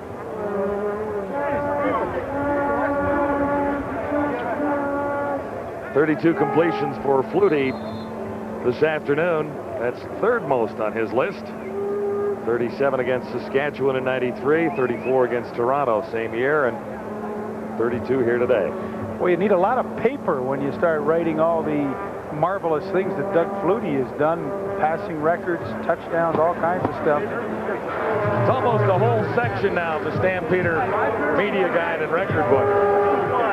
Well, you know, it was fun for me yesterday, John, to get into town and meet with Doug at the stadium and sit down and watch some film of Baltimore's defense for about an hour. And God, it was just like old times for me. You know, I remember with Tommy Clements and Ron Lancaster doing it, and sitting there going over schemes. Look what we can do when they're in this defense, and look what we can do over here. And I mean, he's such a schemer, and you couple that with John Huffnagel, who's such a terrific offensive coordinator. I mean, they've got a heck of a combination going here. No doubt about that. If they used all the schemes they were talking about yesterday, Martino gets it away. It's grabbed by Smith and then flipped to Rice. John, when you look at statistics as you get ready for a game, there's usually a couple that jump out at you. And one of the more interesting statistics is the fact that Calgary has never lost to a team south of the border, and that's their record going into this game. They'll bump that up to 12-0. So in a year when, you know, a lot of Canadians are worried about U.S. teams dominating, don't fear. Calgary's doing all right. Yeah, Calgary's carrying the Canadian flag well, although they padded that record a little bit against Sacramento in the first season in a bit. However, a very solid victory for Calgary today against a good football team from Baltimore. Dan Crawley is in at quarterback to get a little experience in the final 40 seconds or so. Well, I think if you're Don Matthews and the Baltimore Stallions, you can't be overly disappointed with this game. This game just happened to fall at a bad time in the season for them. I mean, this is the dog days for Matthews' team. Three games in 10 days is a lot to ask, and, you know, to play Edmonton, Calgary back-to-back, I mean, who else is going to do well? And, you know, this shouldn't be a frustrating loss for them. Into the final 28 seconds now. Stampeders comfortably in control as Dan Crawley looks to the near side and can't hook up with the intended receiver. Looks like Reggie Perry, although Clark is in the area as well. You know, every team will go through a period during the season where they're going to play a lot of games in a short period of time. This just happens to be Baltimore's time to do it, but every team is going to be faced that with, you know, it's an unbalanced schedule with only 13 teams. So, you know, Matthews, he's going to get rid of that. Calgary's going to have theirs coming up, and it's going to be tough on Wally and his team. Well, looking at it from the Baltimore standpoint too, Leaf, I mean, this is a 3-game series, and you win 2 of 3. That's not so bad. Oh, you got to be happy with that.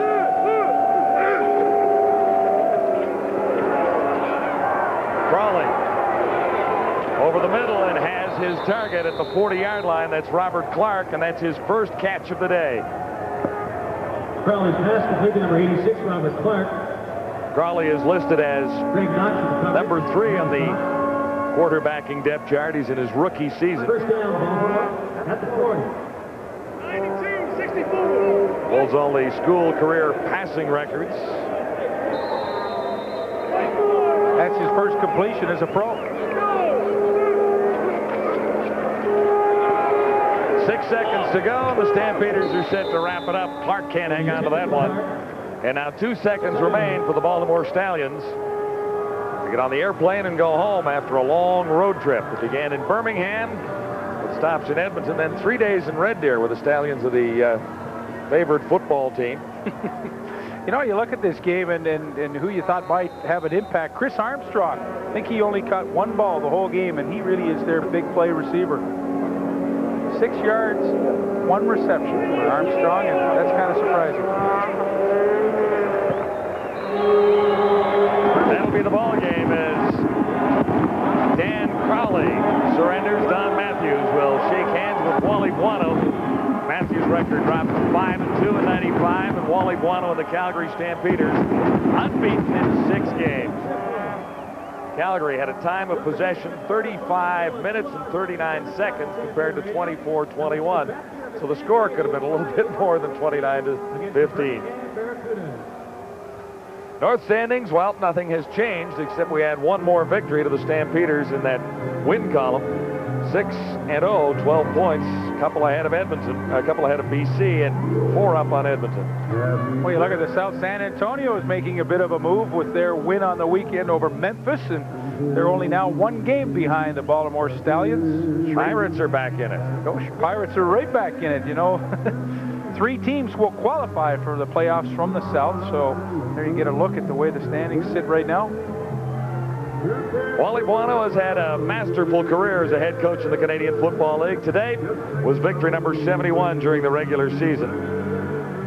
And there haven't been very many losses at McMahon Stadium. That's 27 straight wins for the Stampeders going back to Labor Day 1992, the last time Wally Buono and the Stampeders lost here. And how about Mark McLaughlin? What a wonderful afternoon. He was perfect again. We'll send you back to Darren Detition now at CFL Control.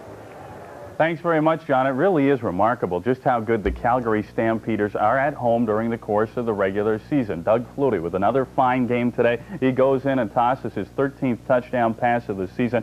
Doug Flutie will now join us live from McMahon Stadium. And Doug, was as easy as it looked, because you guys really did dominate for the most part in this game. You know, it felt pretty good. They were playing a lot of zones. They started man-to-man, and we were ripping them. So they got out of that, got into some zones, and tried to make us nickel and dime them. And as long as I'm taking good reads, it's pretty easy to move the ball. The problem was we kept fumbling at the end of the drives or turning the ball over, and it kept the score down. It kept the point total down. We couldn't get the ball in the end zone. I thought your defense did a fantastic job. You guys had 5 turnovers in the football game. When you guys did give it up, your defense was there to help you out and get you guys back on the field. We gave them some great field position a couple of times with opportunities to score a lot of points, and our defense stood up and made some plays. Tracy Ham came in the ball game, made some big plays to kind of spark them, but then defense settled back down and shut him down. So they kept us in a position where field goals got the job done. Hey, what's the deal with the home record here? You guys are almost invincible at home, 27-0 now during the course of the regular season. Is it a matter of